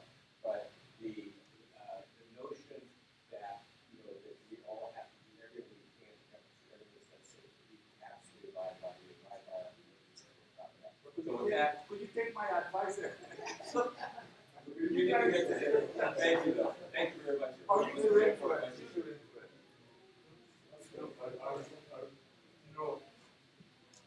There's so many questions that emerge here, and I think I think we're getting to where we want to go. And I feel somehow that there was a young woman here who had a question, and so we'll close with the two young women having their questions, and then we'll go grab some dinner. Go ahead. Thank you very much. I want to touch on standardization because Mr. Ensenada talked about it. I feel there's a lack of standardization in terms of creating that protocol for goods and services. I've had experiences over the years when I was home, because I'm still a businesswoman at home too. And I find that the failure to just make sure that we have those protocols in place and they're workable and they're using it effectively so that you can have the competency for promoting the goods and services very efficient. And so I would like to say to you that is so important for our country. We have to have standardization of all goods and services to that peak where you don't have businesses failing because of the lack of standards out there. And so please work on that. I've been on boards where we created standards. It never passed to the courts. Everything just tucked under in a drawer or under a cupboard. And so we need to look at that. Yes. So that we can improve the country's standards. This question of standardization is extremely important because it speaks to achieving a particular kind of quality. It's something that we will come back to. So the final question or comment Let's give the lady the last comment. And I sort of, so you get the last comment, and then you get the last little comment. Thanks. Two quick questions, because I know we're running short of time. The two basic things that Principal Lee and my colleagues over there mentioned, one, health. I mean, it's nice to know that, and this is directed to the government again, Mr. Out, directed to you. It's important to have the big hospitals, the health service plan, that's something to remember. I think, what are we doing about basic public health in Guyana to elevate the standard, the government needs to realize that you can't just treat people when they're sick. You have to prevent, you have to maintain health, and I think you have to set that foundation for public health. So that's one question.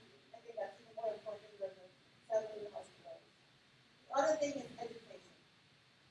What are we doing in Guyana to support education in the public schools? Now, I remember when I was in school, I think we all went to public school and had great education. Now people have to be sending their kids to lessons from 6 in the morning, supplement. So what is the government doing to augment and provide proper education from elementary all the way up to university?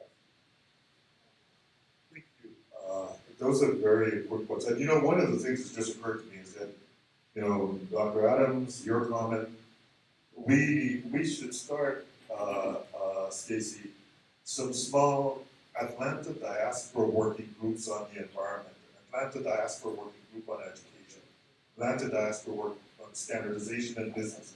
So actually, I've just got a really great idea. And the last person, no. This is the absolute last. You know, he's doing a lot of important work.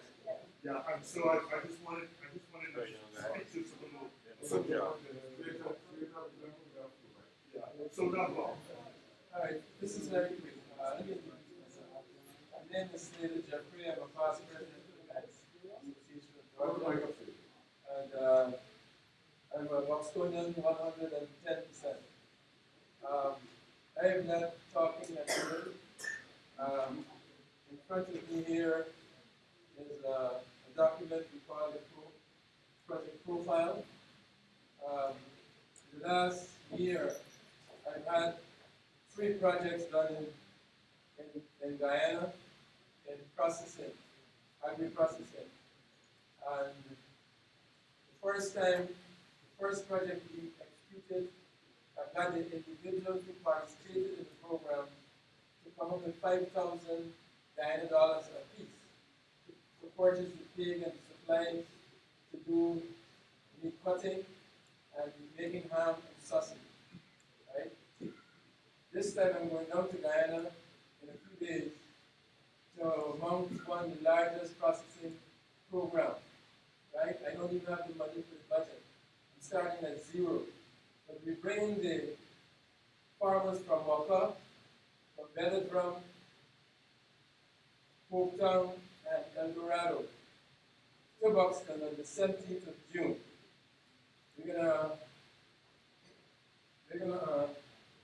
What we want to do is have the farmers to add value to their products and to avoid spoilage of agricultural produce. So the instructors, we have one, Mr. Carol Luke, he's a consultant in the Guyana Defense Force farm, and he's the one who's revolutionizing the Guyana Defense Force farm. And the other person, in addition to the processing, we're going to have, I was able to get Ms. Maxine Harris to agree to run the program in the instructions and demonstration on packaging and labeling at the same time. The objective further on is that these individuals now will go back to the community and set up their own processing operation. For Buxton alone, we are hoping that we can produce and package not just livestock but also crops. We have one individual farmer, like our crop farmer, who is now supplying bounty with lettuce and celery packaged, labeled, and everything in Buxton. So our goal is to flood the supermarkets with processed meats with the label and packaging from Buxton. So you're gonna hear about us. And our budget for this project is $177,000 Guyana, which is 888 US. And so I'm starting at zero, and I'll be in Guyana on the 5th, and hopefully I will be able to take that money with me. I'll be an expert.